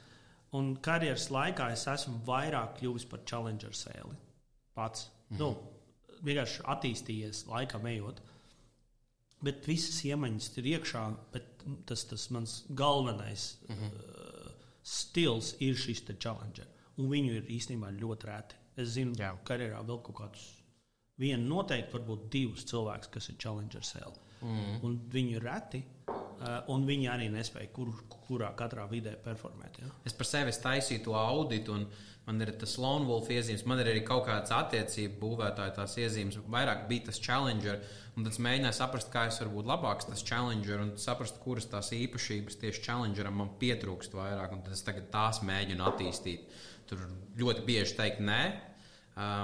Tas challengings, tas arī counterintuitīvi. Mēs vairākas reizes pieskārāmies pretēji tam, ko saka pārējie, bet mēs ar Raivi pirmajā manā podkāstu sarunā tieši runājām, ka uzņēmējiem viņi grib tevi asociēt ar sevi, bet viņi nevar to izdarīt, ja tu neesi tāds pats kā viņi. Un uzņēmēji, kas ļoti bieži, viņi ir challengeri, viņi ir status quo mainītāji. Un ja tu esi tāds pats status quo mainītājs, tad viņi ar tevi relētos. Un tur tas darījums notiek, bet viņš man pateica kaut ko, ko es nemaz nezināju īstenībā par savu biznesu. Tas ir tas challenge.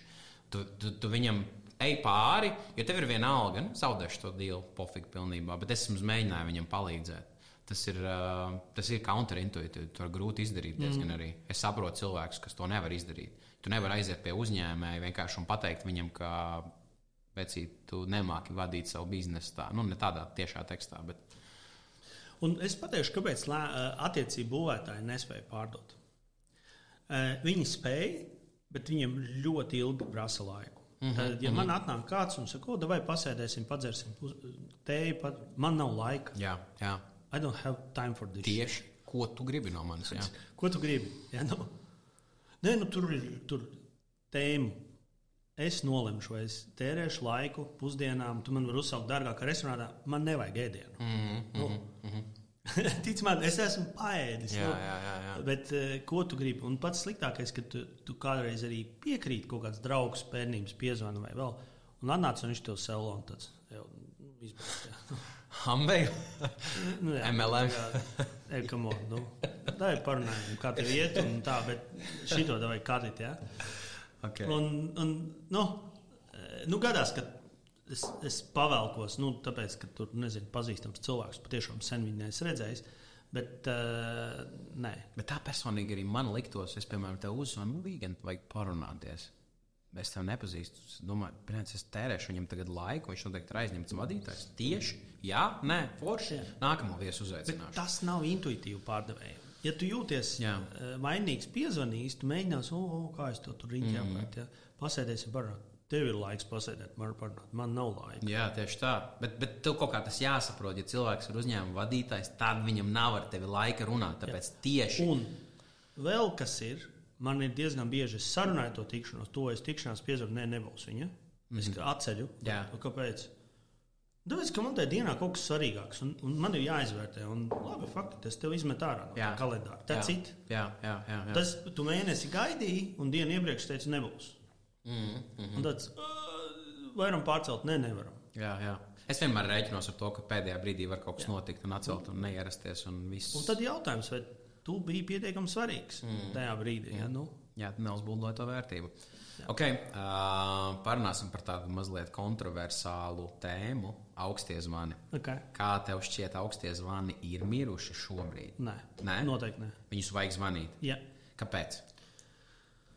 Un vai visiem produktiem un pakalpojumiem? Ne visiem, nē. Nē, visiem vajag zvanīt, bet ne visiem vajag zvanīt priekš uzņēmuma vadītāju. Okay. Tad izvēlies savu entry pointu. Tad, tu pārdod printeru kārtridžus. Tu piezvanīsi uzņēmuma vadītājiem. Zini, man tagad, es pat nezinu, vai mēs pērkam un cik mēs pērkam, no kurienes pērkam vispār. Ko tu man numuru dabūji? Man tas neinteresē.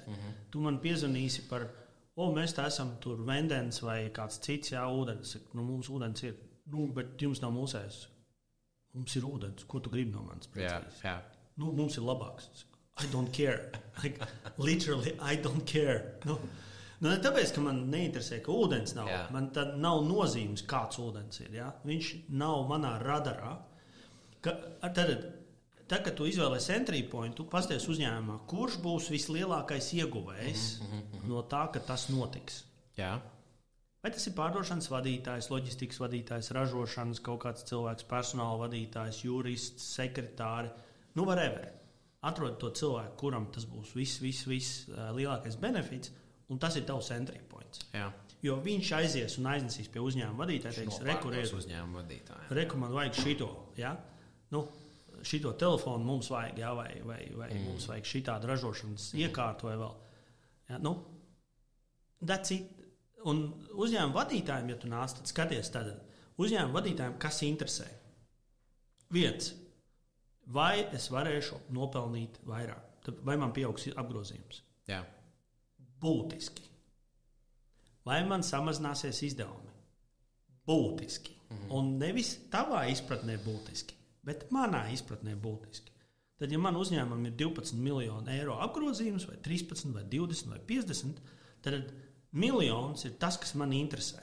Ja sako, tev pa 10 000 pieaugs apgrozījums, I don't care. Es tur pa 100 eiro mēnesī ietaupīšu izdevumus.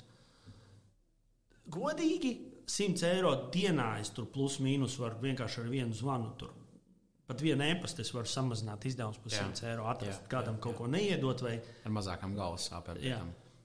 Man nav jātiekās un tas jādara. Bet ja tu pasaki, ka es tev varu 100 000 mēnesī ietaupīt, tāpēc, ka tev būs, tur enerģijas piegādes līgums cits vai finansējums vai kas, man piezvan kāds, mēs tur valūtu mainam, un tagad tev būs izdevīgāk. Mēs pēc biržas pērkam. Jā, bet mums ir izdevīgāk. Kā var būt izdevīgāk, ja birža? Tev tur 0,01%. Cik tas ir uz 1 miljonu? Uz 1 miljonu, tas ir 1000. forget about it. Es tagad skaitīšu miljonu kaut kur uz ārzemēm un dabūšu atpakaļ. Tas ir risks man lielāks nekā potenciāli 1000 eiro.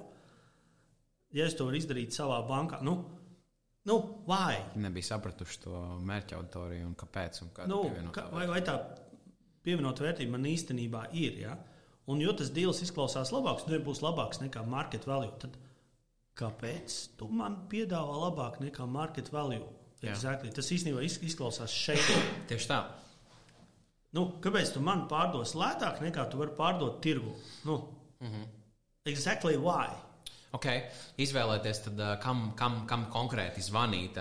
Jo, ja tu zvanīsi vadītājam, kurš nepieņem lēmumu par to, vai viņš nav ieinteresētā puses, bezjēdzīgs zvans pa lielam, tu esi noveistojas viņu pa lielam. Un varbūt tu dabūsi pat asu atbildi, un tu esi roka necelsies. Jā. Es nezinu, man piezvanīja darba apģērbu. Es nepieņemu lēmumu par to. Mums ir darba apģērbs, bet es nepieņemu lēmumu par to. Mums ir cilvēks, kas par darba drošības inspekcijas speciālists. Jā, mums par to bija diskusija, piezvan nekur tam cilvēkam. Bet, ja tu man tur trāpīsies nelaikā, es tev neteikšu, kam piezvanīts. Teikšu, man nevajag. Tā.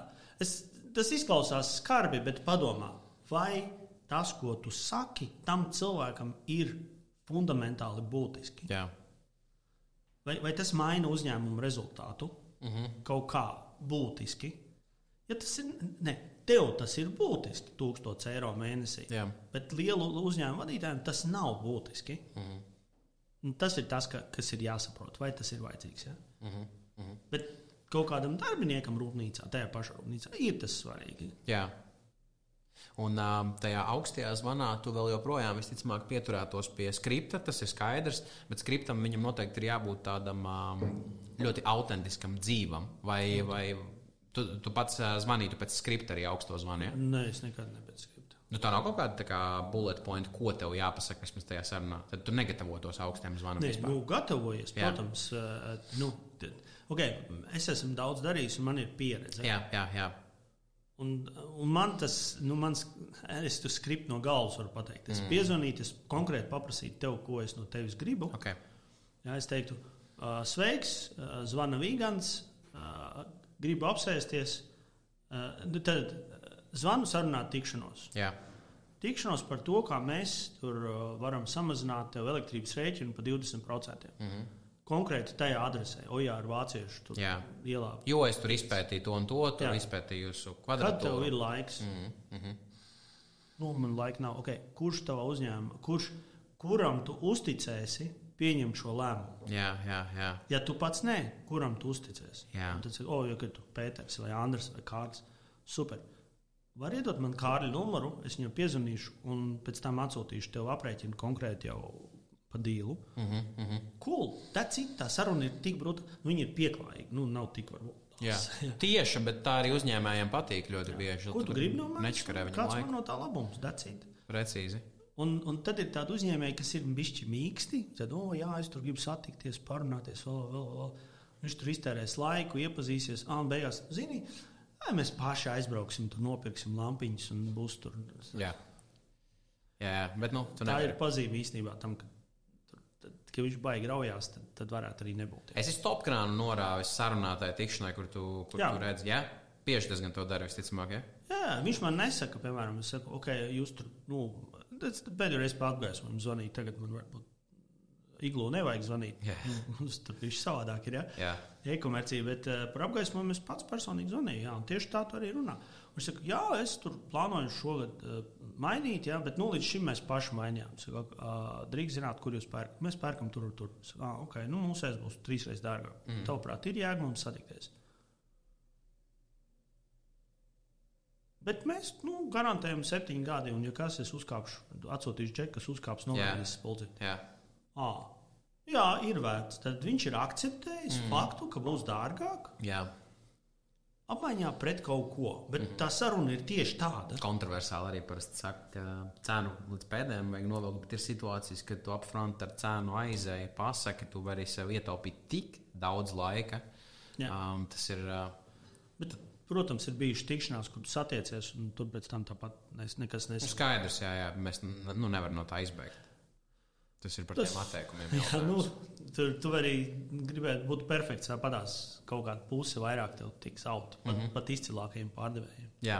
Kad es viesojos pie tevis, tu mani aizķēri ar tādu ļoti, ļoti interesantu konceptu, un tā nosaukums ir mamutu medības. Okay. Jā, ko īsti tas nozīmē un kā tu šo konceptu implementē varbūt savās pārdošanas komandās? Pastāst sīkāk.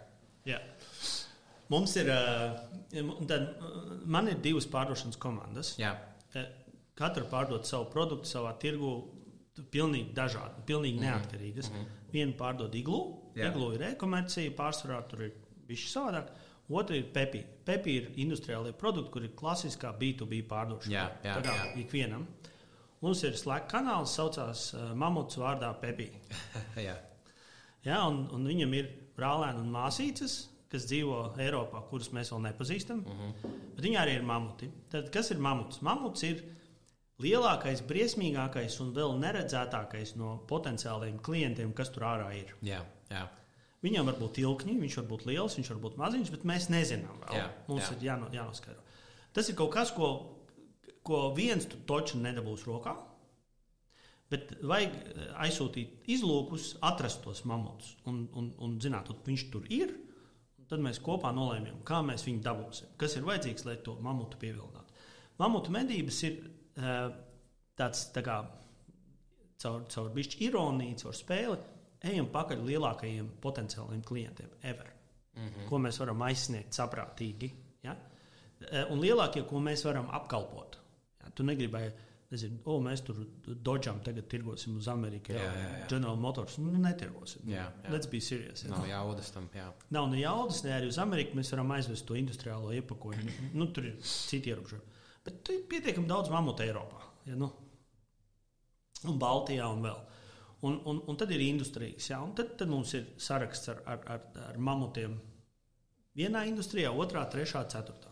10, 20 vairāk nav. Un tad tavs uzdevums pēc tam ir aiziet un dabūt tikšanos ar katru no mamutiem. Jebkurā līmenī, nav svarīgi, tas ir decision makers vai ne. Tīri, lai tu aizēji un konstatēji, jā, tur tas mamuts ir, viņš tur dzīvo. Jā. Varbūt tu arī tiec viņu redzēt, jā? Varbūt tu tur pat kaut kādas jēdzīgas sarunas ir, jā? Varbūt kaut kāds pat pieprasījums. Vai arī tu konstatē, ka tur nav nekas. Tur aizēj, nē, tas ir parasts zirgs, tas nav mamuts. Whatever, ja? Tāpēc mamuti ir un es varu pateikt tā, Latvijā mums visiem, tā skaitā man vēsturiski bijušas pārāk lielas bailes no lieliem klientiem. Vai tas ir ambīcija trūkums, vai tas ir vienkārši kaut kāds mazvērtības komplekss, ja, ka mēs te maziņi maliņā. Ko tad esi Latvijas? Jā, bet es varu pateikt, industriālie produkti mums tiek tirgoti pa visu Eiropu, un 90% ir eksports. Ja? Un ir daži konkrēti lieli, gan Lielbritānijā, gan Šveicē, gan Vācijā, gan Somijā, ļoti lieli vārdi, kur ir daudzi. Un daudz no tiem produktiem aizbrauc uz Šveici, atgriežas uz Latviju. Pat, ja?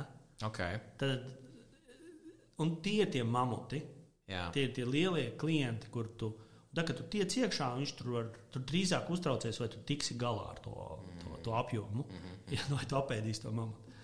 Un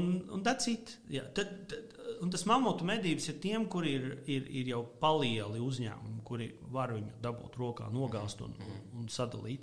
Ja tu esi tikko startups, tev varētu nebūt īsti pa zobam. Bet arī startupiem ir viena tāda lieta, ko es parasti arī saviem partneriem saku. Tas būs bišķiņ pretēji tam, ko tu saki, bet nē, pēc tā mamuta, ja tev portfelī ir 2 klienti, jo tad, kad tev atnāks mamuts, tu netīšām viņu, nevis netīšām, bet ieguldīs resursus, dabūsi viņu, viņš diktēs tavu biznesa attīstību reāli. Atkarīgs, jā, jo es tik bieži to esmu redzējis, ir partners, viņam ir viens liels klients, viņš lepojās ar viņu visur bloga raksta, vēl. Diversifikācija, viss pārējais. Mums nevajag, viņi nebankrotēs nekad, ne jau, ka viņi bankrotēs, bet tas katru reizi, kad viņiem kaut kas pietrūkst, viņi tev pajautā, un tu ar aizskrien pie viņiem un ar nolaistu galvu saki, jā, māster, mēs izdarīsim visu. Tas tāds ļoti īstermiņš, man liekas. Latvijā ir daži lieli ražotāji, kas strādā tikai vienam klientam. Nopietni? Jā. Un tas klients, viņš precīzi apskatās gada pārskatu un pasaka, tā pa 3% zemākas cenas nākošais gads būs. Kāpēc? Tāpēc viņi ļauj to tagad bišķi izdzīvot, bet neļauj nopelnīt. Un neļauj arī nomirt, jo viņam to ir vajadzīgs. Viņi tev tagad visu laiku tur. Ja tu esi īpašnieks, tev pietiek. Tu tur mašīnu var nopirkt māju un tev kind of ok. Tu var nopelnīt pietiekami. Bet tev īsti tādu to vaļu neļauj. Un tu arī esi tik atkarīgs no viņa, ka tev nav laika un kapitāla ieguldīt sales, un tu arī īsti nevari nekur ieguldīt un diversificēt. Un tu esi brutāli atkarīgs no tā. Bet tev ir savs bizness. Un iedomājies, kad viņš diktē, ja tas viens klients ir pietiekami labs un viņš seko līdzi un neļauj to nomirt, tad ir ok. Ja? Bet ja viņš ir tāds pilnīgi atsaldēts, viņam ir pilnīgi viens vietas, viņš to var vienkārši izslēgt vienā naktī. Viss to rītu viņam nav. Ja? Un, protams, katrā biznesā ir šie galvenie riski. Mums arī ir kaut kādi riski, kur ir biznesā eksistē. Ja? Viņi ir. Un tu skaties, kā tos riskus mazināt. Ja? Un tā. Bet mamuts pārdošanā ir tas lielais, briesmīgais, neaizsniedzamais, lieliem baltiem milkņiem klients. Ja? Un tu zini, ka būs grūti. Bet, ja tu neiesi un nedabūsi tādu, tu fundamentāli nemainīsi rezultātu. Jo ar maziem tu nesalasīsi. Tagad tu jau esi liels, tad tev vajag to lecienu. Tad nākamo mamutu. Pielasa vēl daudz mazos un nākamo mamutu. Viņi jau neatnāk arī, mamuti jau arī nav tāpatās visur pieejami. Tad viņus meklē un viņi to reizi gadā, reizi 2 gados atnāk. Viņi nāk, un tad viņi atnāk, viņiem tur ir ļoti daudz, kas jāmaina, viņiem visādi īpaši nosacījumi un tur iepakojumi un vēl, tur tas arī nav tā vienkārši. Jā, protams. Jo vai kaut kāds features tur vēl, tas tā. Bet es varu teikt, ka ar Skoro tirgojot man bija daži mamuti, viens no tiem bija Tele2, ko man viss tagad, kā viņi vispār klaudu nepērk? Kā tev izdevās? Es nezinu. Es aizgāju, sarunāju, un Norvēģi atļauj Latvijā. Labi, Latvijā jūs varat eksperimentēt. Bet kā? Ja? Un visi prasīja, mums nevienam neizdodas tur pārdot, bet es nezinu, kaut kā aiz savu naivuma vienkārši gāju un dabūju. Izslēdz vienkārši to brendu dažreiz ārā, jo tas, ko es vēl esmu novērojis, man pašam personīgi ir tā, ka es aizēju pie kaut kāda superliela uzņēmuma, un man ir tas viņa faktors iekšā, tur kaut kāds liels vārds, neminēšu kuršus ar vairākiem, esmu runājis tādiem super zināmiem, un tu ej un tu domā, viņi taču ir liels uzņēmums, tas tad izslēdz ārā. Viņi ir tieši tāds pats uzņēmums, lielāki mamuts, bet tu nevari sev iedot psiholoģiski to, tu iedod viņiem advantage. Un viņi tieši to arī izmantos, ka viņi ir tas zīmols lielais. Un tev vajag iet ar tādu, forši, ka jūs esat tāds un tāds uzņēmums. Bet, man bija CRM sistēma, klients nopērk un slepus lieto no mātes kompānijas. Kad man neļauj, bet tas, ko mums dod, ir... Lai normāli sales cilvēki var kapāt, mēs nopirksim, bet vai ne? Tur nekur nedrīkst minēt neko tur, jo tas ir pret IT rules tur un lalala. Un viss notiek, Un, kad tu ej pie tā mamuta, var gadīties, ka tur viss ir ok. Tu nevari visu mamutu uzreiz dabūt, bet kaut kāda daļa mamuta arī tev ir. Tas pilnīgi, jo mamuts jau ir liels, pat ja tu daļu dabū, tas ir vairāk nekā, 20, 30, 100 citi klienti. Dažreiz tā ir vienkārši. Šis baigi labs koncepts. Spilgtāk man atmiņā palika arī par tiem mamutiem. Ir vērts pašam padomāt par savu pārdošanas pieredzi un kā es tās darbības darīju. Pipelines. Tā varētu mēs nosaukt to par pārdevēju galveno instrumentu vai vairāk sistēmu, kā tu to raksturotu pipeline, lai cilvēki, varbūt, kas nestrādā pārdošanā, saprastu precīzāk. Tā ir truba, pa kurieni nāk darījumi. Es zinu, kas ir pipelines. Es domāju, kā noraksturot viņu precīzāk. Es teiktu, ka tā ir strukturēts skats uz visām iespējām, pie kurām tu strādā. Instruments ir CRM sistēma. Tas ir galvenais instruments. Strukturēts skats uz visām iespējām. Kad tu sakārto pa kastītēm visu to, kas tev ir uz galda, sakot, šī ir tāda, tā ir tāda, un tu strādā ar viņu. Un viņš piedod prognozējumību gan laika investīcijā, gan arī kaut kādam rezultātam. Tā kā pipelines tas. Jā. Un pipelines tad iedalās. Tu man palabo droši, es ātri ļoti uzmetu, ir vairākas fāzes. Tā, ko es parasti sales ikdienā pielietoju, ir tā pirmā fāze, tas būs kvalifikācija, prospektings, kur tu saliec visu, kam tu Pagaid, tu tagad jauc. Prospektings ir tad, kad klients par tevi neko nezina, vai zina ļoti maz. Jā. Kvalifikācija ir nākamais, kuru es vienmēr iesaku izdalīt atsevišķi. Viņus dalē atsevišķi. Jā. Kāpēc? Tāpēc, ka kvalifikācija ir tad, kad tu nolemj, vai tu ar viņu gribi strādāt. Okay. Bet, tur ir konkrēti kriteriji, kur tu nolemj, ka tu viņā ieguldīsi laiku vai nē. Kvalifikācija. Un es ļoti iesaku sadalīt viņus. Pēc kvalifikācijas ir qualified pipeline, kas ir. Tā ir tā super svarīgā robeža. Jā. Okay. Labi, tad sadalām tos. Tad kvalificētiem tu uzreiz zvani augstos, tu viņus liec nākamajā kastītē, kas ir, piemēram, augstie zvani, vai vienkārši tā visa kategorija, kas ir kvalificēta, tu viņiem zvanīsi jebkurā gadījumā. Jā. Okay. Kvalificēts nozīmē, tu esi nolēmis viņam iet pakaļ. Jā. Tad nākamā kategorija mums būs, piemēram, mēs esam tur kaut kādu darbību, ir call to action, bijis, tad mēs sarunājam, ir tikšanās. Ja? Tad pēc tikšanās parasti ir vai nu follow-up, vai negotiation fāze. Es īstenībā man ir tā, ka man ir qualified, un tad uzreiz ir negotiation. Okay. Tāpēc, ka, lai tiktu uz negotiation, tās ir darbības, ko tu dari. Zvani, tiecies vēl. Negotiation ir tad, kad tu jau taisi piedāvājumu. Tad tu esi ticis līdz tam, ka tu vari uztaisīt piedāvājumu. Un nevis, ka tu to gribi, bet ka arī viņš grib. Jo kāpēc tā robeža? Ko nozīmē kvalificēts līdz? Viņam ir konkrēts pazīmes. Tu runā ar lēmumu pieņēmēju. Viņš apstiprina vajadzību. Tu vari izpildīt to vajadzību. Un viņam ir urgency to act. Tad ir faktors, kas liek viņam rīkoties. Ja kaut viens no šiem nav, tad īstenībā viņš nav kvalificēts. Padomā tagad. Ja tu nerunā decision maker. Nav kvalificēts, Ja viņš neapstiprina problēmu. Skaidrs, nav kvalificēts.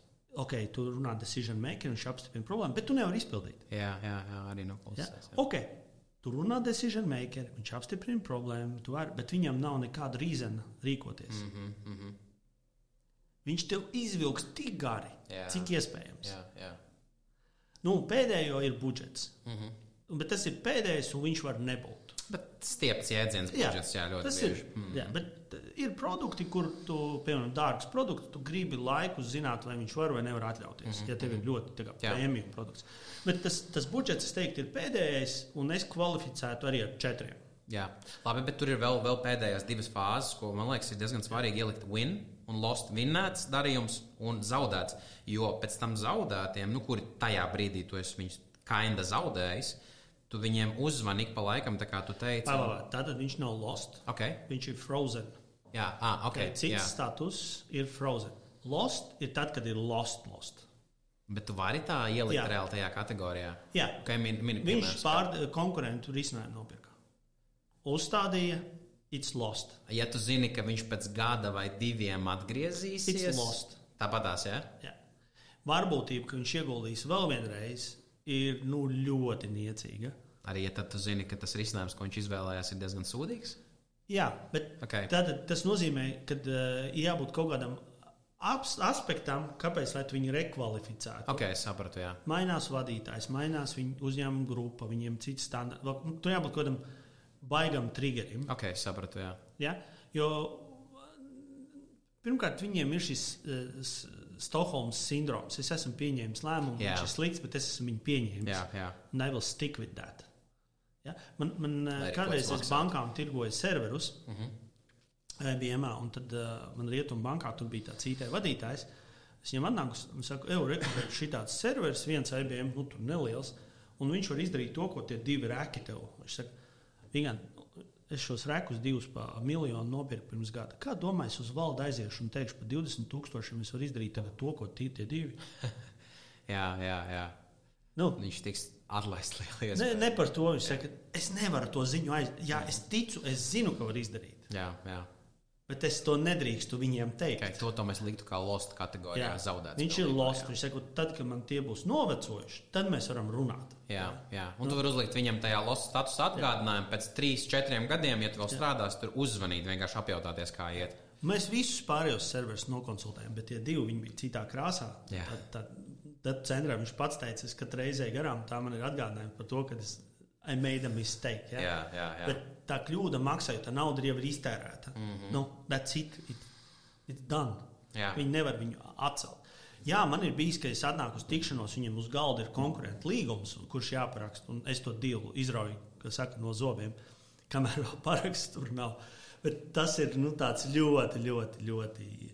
Un tad, piemēram, jūs sakat, mēs izvēlējāmies citu, tad man viens jautājums, vai jūs jau parakstījāt līgumu? Nē, tad man vēl ir čance. Nē, man ir čance. Viņi atstāja tajā negotiations. Tad es vēl agresīvāk eju pakaļ, jo man vēl ir palicis šauri šķirbiņi pa durvīm, kur tikt iekšā. Okay. Jā. Bet ko tas vēl nozīmē? Klients ir super gatavs nopirkt. Tas ir, tad tu zini, tu vari aiziet un vēl izraut no zobiem. Ja? Diezgan liela varbūtība īstenībā, ka to izdarīs. Bet tev jābūt mega agresīvam un mega labu oferi. Andrim bija stāsts, mūsu vadītājs kādreiz pārdevējs, bija viņam tieši tāds pats cases bija ar Kreisu. Viņš pazvanīja viņiem tieši tajā brīdī, kad viņi pieņēma lēmumu par 3 citiem softiem. Un, lai saprastu, backstory, Kreises ir monumentāls diezgan uzņēmums, lai Mapons vispār kā tāds izveidotos. Viņi mums nenormāli daudz palīdzējuši. Un viņš tika iekšā tajā darījumā. Pēdējā brīdī, pēdējā vilcienā ielicis, aizsūtīja savu piedāvājumu, labi noprezentēja, un viņi beigās izvēlējās mūsu. Viņš nebūtu ielicis tajā pēdējā vagonā, tur, es nākamnedēļ uzrakstīšu. Bet, zinot, Dzudzi nekad nebūtu nākamnedēļ, tagad ejam rakstīt. Mapons nebūtu tas, kas viņš ir tagad. Jā, iespējams, tā ir. Okay, es piekrītu, jā. Un tas, ko es gribēju par šo pipeline paturpināt, mēs runājam ar tevi, un tu ikvienam pārdevējam viņa dienu ieteiktu sākt vispār ar to kaulēšanās fāzi. Tā kā uzreiz tiem klientiem zvanīt tajā dienā, kas ir galvenais darbs, kas tev ir jāizdara. Ja? Tā, es iedošu konkrētu formulu, kā es organizēju savu dienu, kad es ikdienā pārdevu. Un varbūt visiem nedara, bet man viņi rītīgi palīdzēja. Tad tu paņem pipeline un sāc ar tiem, kas ir late stage. Tad closingā vai negotiation. Pēdējos posmus. Pēdējais posms, jā. Tu katru darījumu, katru rītu, vai es ar šo kaut ko šodien varu darīt. Nē, tur ir atvaļinājumā, būs pirmdiena atpakaļ. Super. Nav jēga tev zvanīt, viņš slēpo. Visu laiku, par to. Tur pirmdien es varu uzvanīt, ātrāk nav ne. Otrais. Vai es varu šodien? Nē, tur ir, viss ir iedots, valdes sēde rīt. Rīt pēc valdes sēdes, kad būs vai nebūs lēmums, es varu kaut ko izdarīt. Šodien es varu nezvanīt, jo viss ir izdarīts. Nākamais. Šodien es varu uzzvanīt, atgādināt, paprasīt, kas notiek. Closingu. Tad nākamo. Jā. Un no lielākā uz mazāko. Okay. That's it. Ja tev diena beidzās pa vidu kaut kur, cool. Tev bija supervērtīga diena, always bija closing. That's a labā filma, Ja pēc pusstundas tu jau esi pie prospektiem, tad tev ir ļoti shitty pipelines. Jā. Tas nozīmē, ka tu prospekto un baro savu pipeline, to negausīgo monstru, ko sauc par pipeline, tev visu laiku jābaro ar jauniem līdiem. Un ja tu pēcpusdienā esi ticis arī visiem prospektiem cauri visu, tad tev ir ļoti slikts pipelines. Okay. Tad tu ņem un zvani augstos zvanus vai sūta augstās ziņas, jo tev ir pamaz pipelines. Tas, ko es redzu, ka tajā late stage'ā kvalificētus var handlot apmēram 30 līdz 50 dealus pie sarežģīta pārdošanas cikla. Viens pārdevējs, jo pēc tam tev pārāk uzmanības sadalās. Bet pipelinā var būt arī 100. Tad tu pa dienu nohandlos kaut kāds no tiem 30, piemēram, 10. Kaut ko var izdarīt dienas pirmajā pusē. Otrajā pusē tu ar tiem pārējiem viņus kvalificē, runājies, darbojies.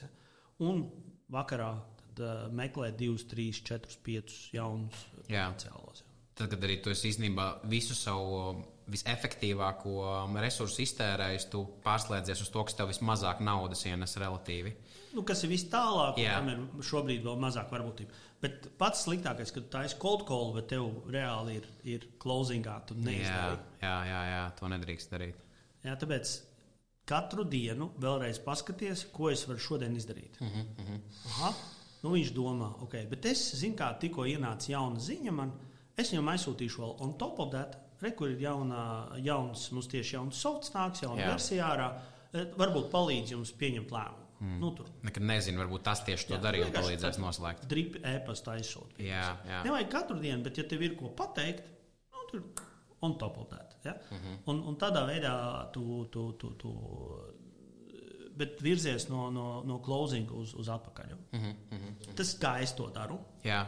Bet ir dažādas metodas. Nē, mēs kad runājām, es tieši uzreiz arī aizgāju atpakaļ, es apstājos savu paipu, sapratu, ka viņš ir tur bišķi patukšāks, kā viņam vajadzētu būt, bišķi uzbaroju viņu, un es sāku tieši ar to negotiation fāzi un gāju cauri vienkārši, kur es varu uztaisīt call to action kaut kādu, kur es kaut kādu informāciju varu papildus vērtību iedot viņiem, pastīties kādus taskus es neesmu izdarījis. Pasties uz viņu, ko es varu ar šodien izdarīt. Precīzi, ko? Jā. Neko.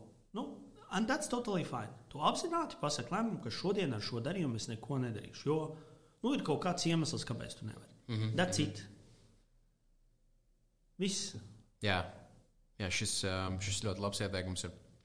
Man viens cilvēks uzdeva jautājumu par pārdevējiem un līguma noslēgšanas fāzi. Viņam tas bija samērā liels izaicinājums. Viņš gan bija jauns, pārdošanā pāris mēneši, bet mēs neredz zinām to, ka slēdzot darījumus ar lieliem uzņēmumiem, tev būs jāuzvar tas, es viņu saucu par juridisko bosu. Kādus ieteikumus varbūt dot pārdevējiem, kas cīnās tā kā ar šo fāzi, līguma izmaiņas, redakcija, parakstīšana, jo īstenībā parakstīšana, lai parakstītu līgumu, arī dažreiz ir jāpacīnās vēl. Tikai pacietību ieteiktu tur pārdevējiem, kas vēl ir svarīgs tajā fāzē?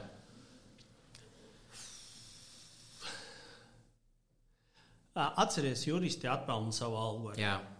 Viņi saņem par to, ka viņi redz. Jā, un ja es redzu, ka tur ir baigās muļķības, un es zinu, ka tam uzņēmumam ļoti vajag, tad es atbildu uz pirmajiem jautājumiem, un tad es zvanu bosam un saku, paglau, mēs esam iestrēguši ar juristu. Jā. Un ir punkti, ko es nevaru mainīt. Tur back and forward, tur mēs gribam. Mums ir cloud risinājums, viņš saka, bet mums viss ir jābūt on site. Jā. Nebūs. Vienkārši nebūs. Un viss. Vai mums vajag tur tādu un tādu pieeju izejas kodam? Nebūs. Tu vari tur prasīt, neprasīt, nebūs. Jā. Tu piezvani tad lēmumu pieņēmējiem un saki, ir dažas juridiskās nianses. Man liekas, ka mēs sākām forši. Es redzu, ka tev vajag, mēs arī labprāt gribam. Vai pastāv iespēja, ka tu ar juristu parunājies un uzņemies šo risku pats? Tad atcerieties, lai kāds būtu jurists, uzņēmumu vadītājs var overwritot un uzņemties ekstra risku. Jā. Jurists nav dievs. Viņa uzdevums ir sargāt, bet uzņēmuma vadītājs var uzņemties risku pretēji jurista ieteikumam. Un viņš var mainīt, jo viņš tos noteikumus visticamāk radīs. Izņemot starptautiskus uzņēmumus, bet tā tipiski uzņēmuma vadītājs pasaka, jā, šajā gadījumā ir ok, ka mums nav source codes, tur vai vēl kaut kas. Un tas ir tas challenger piegājiens. Jā. Bet nevajag par katru sīkumu.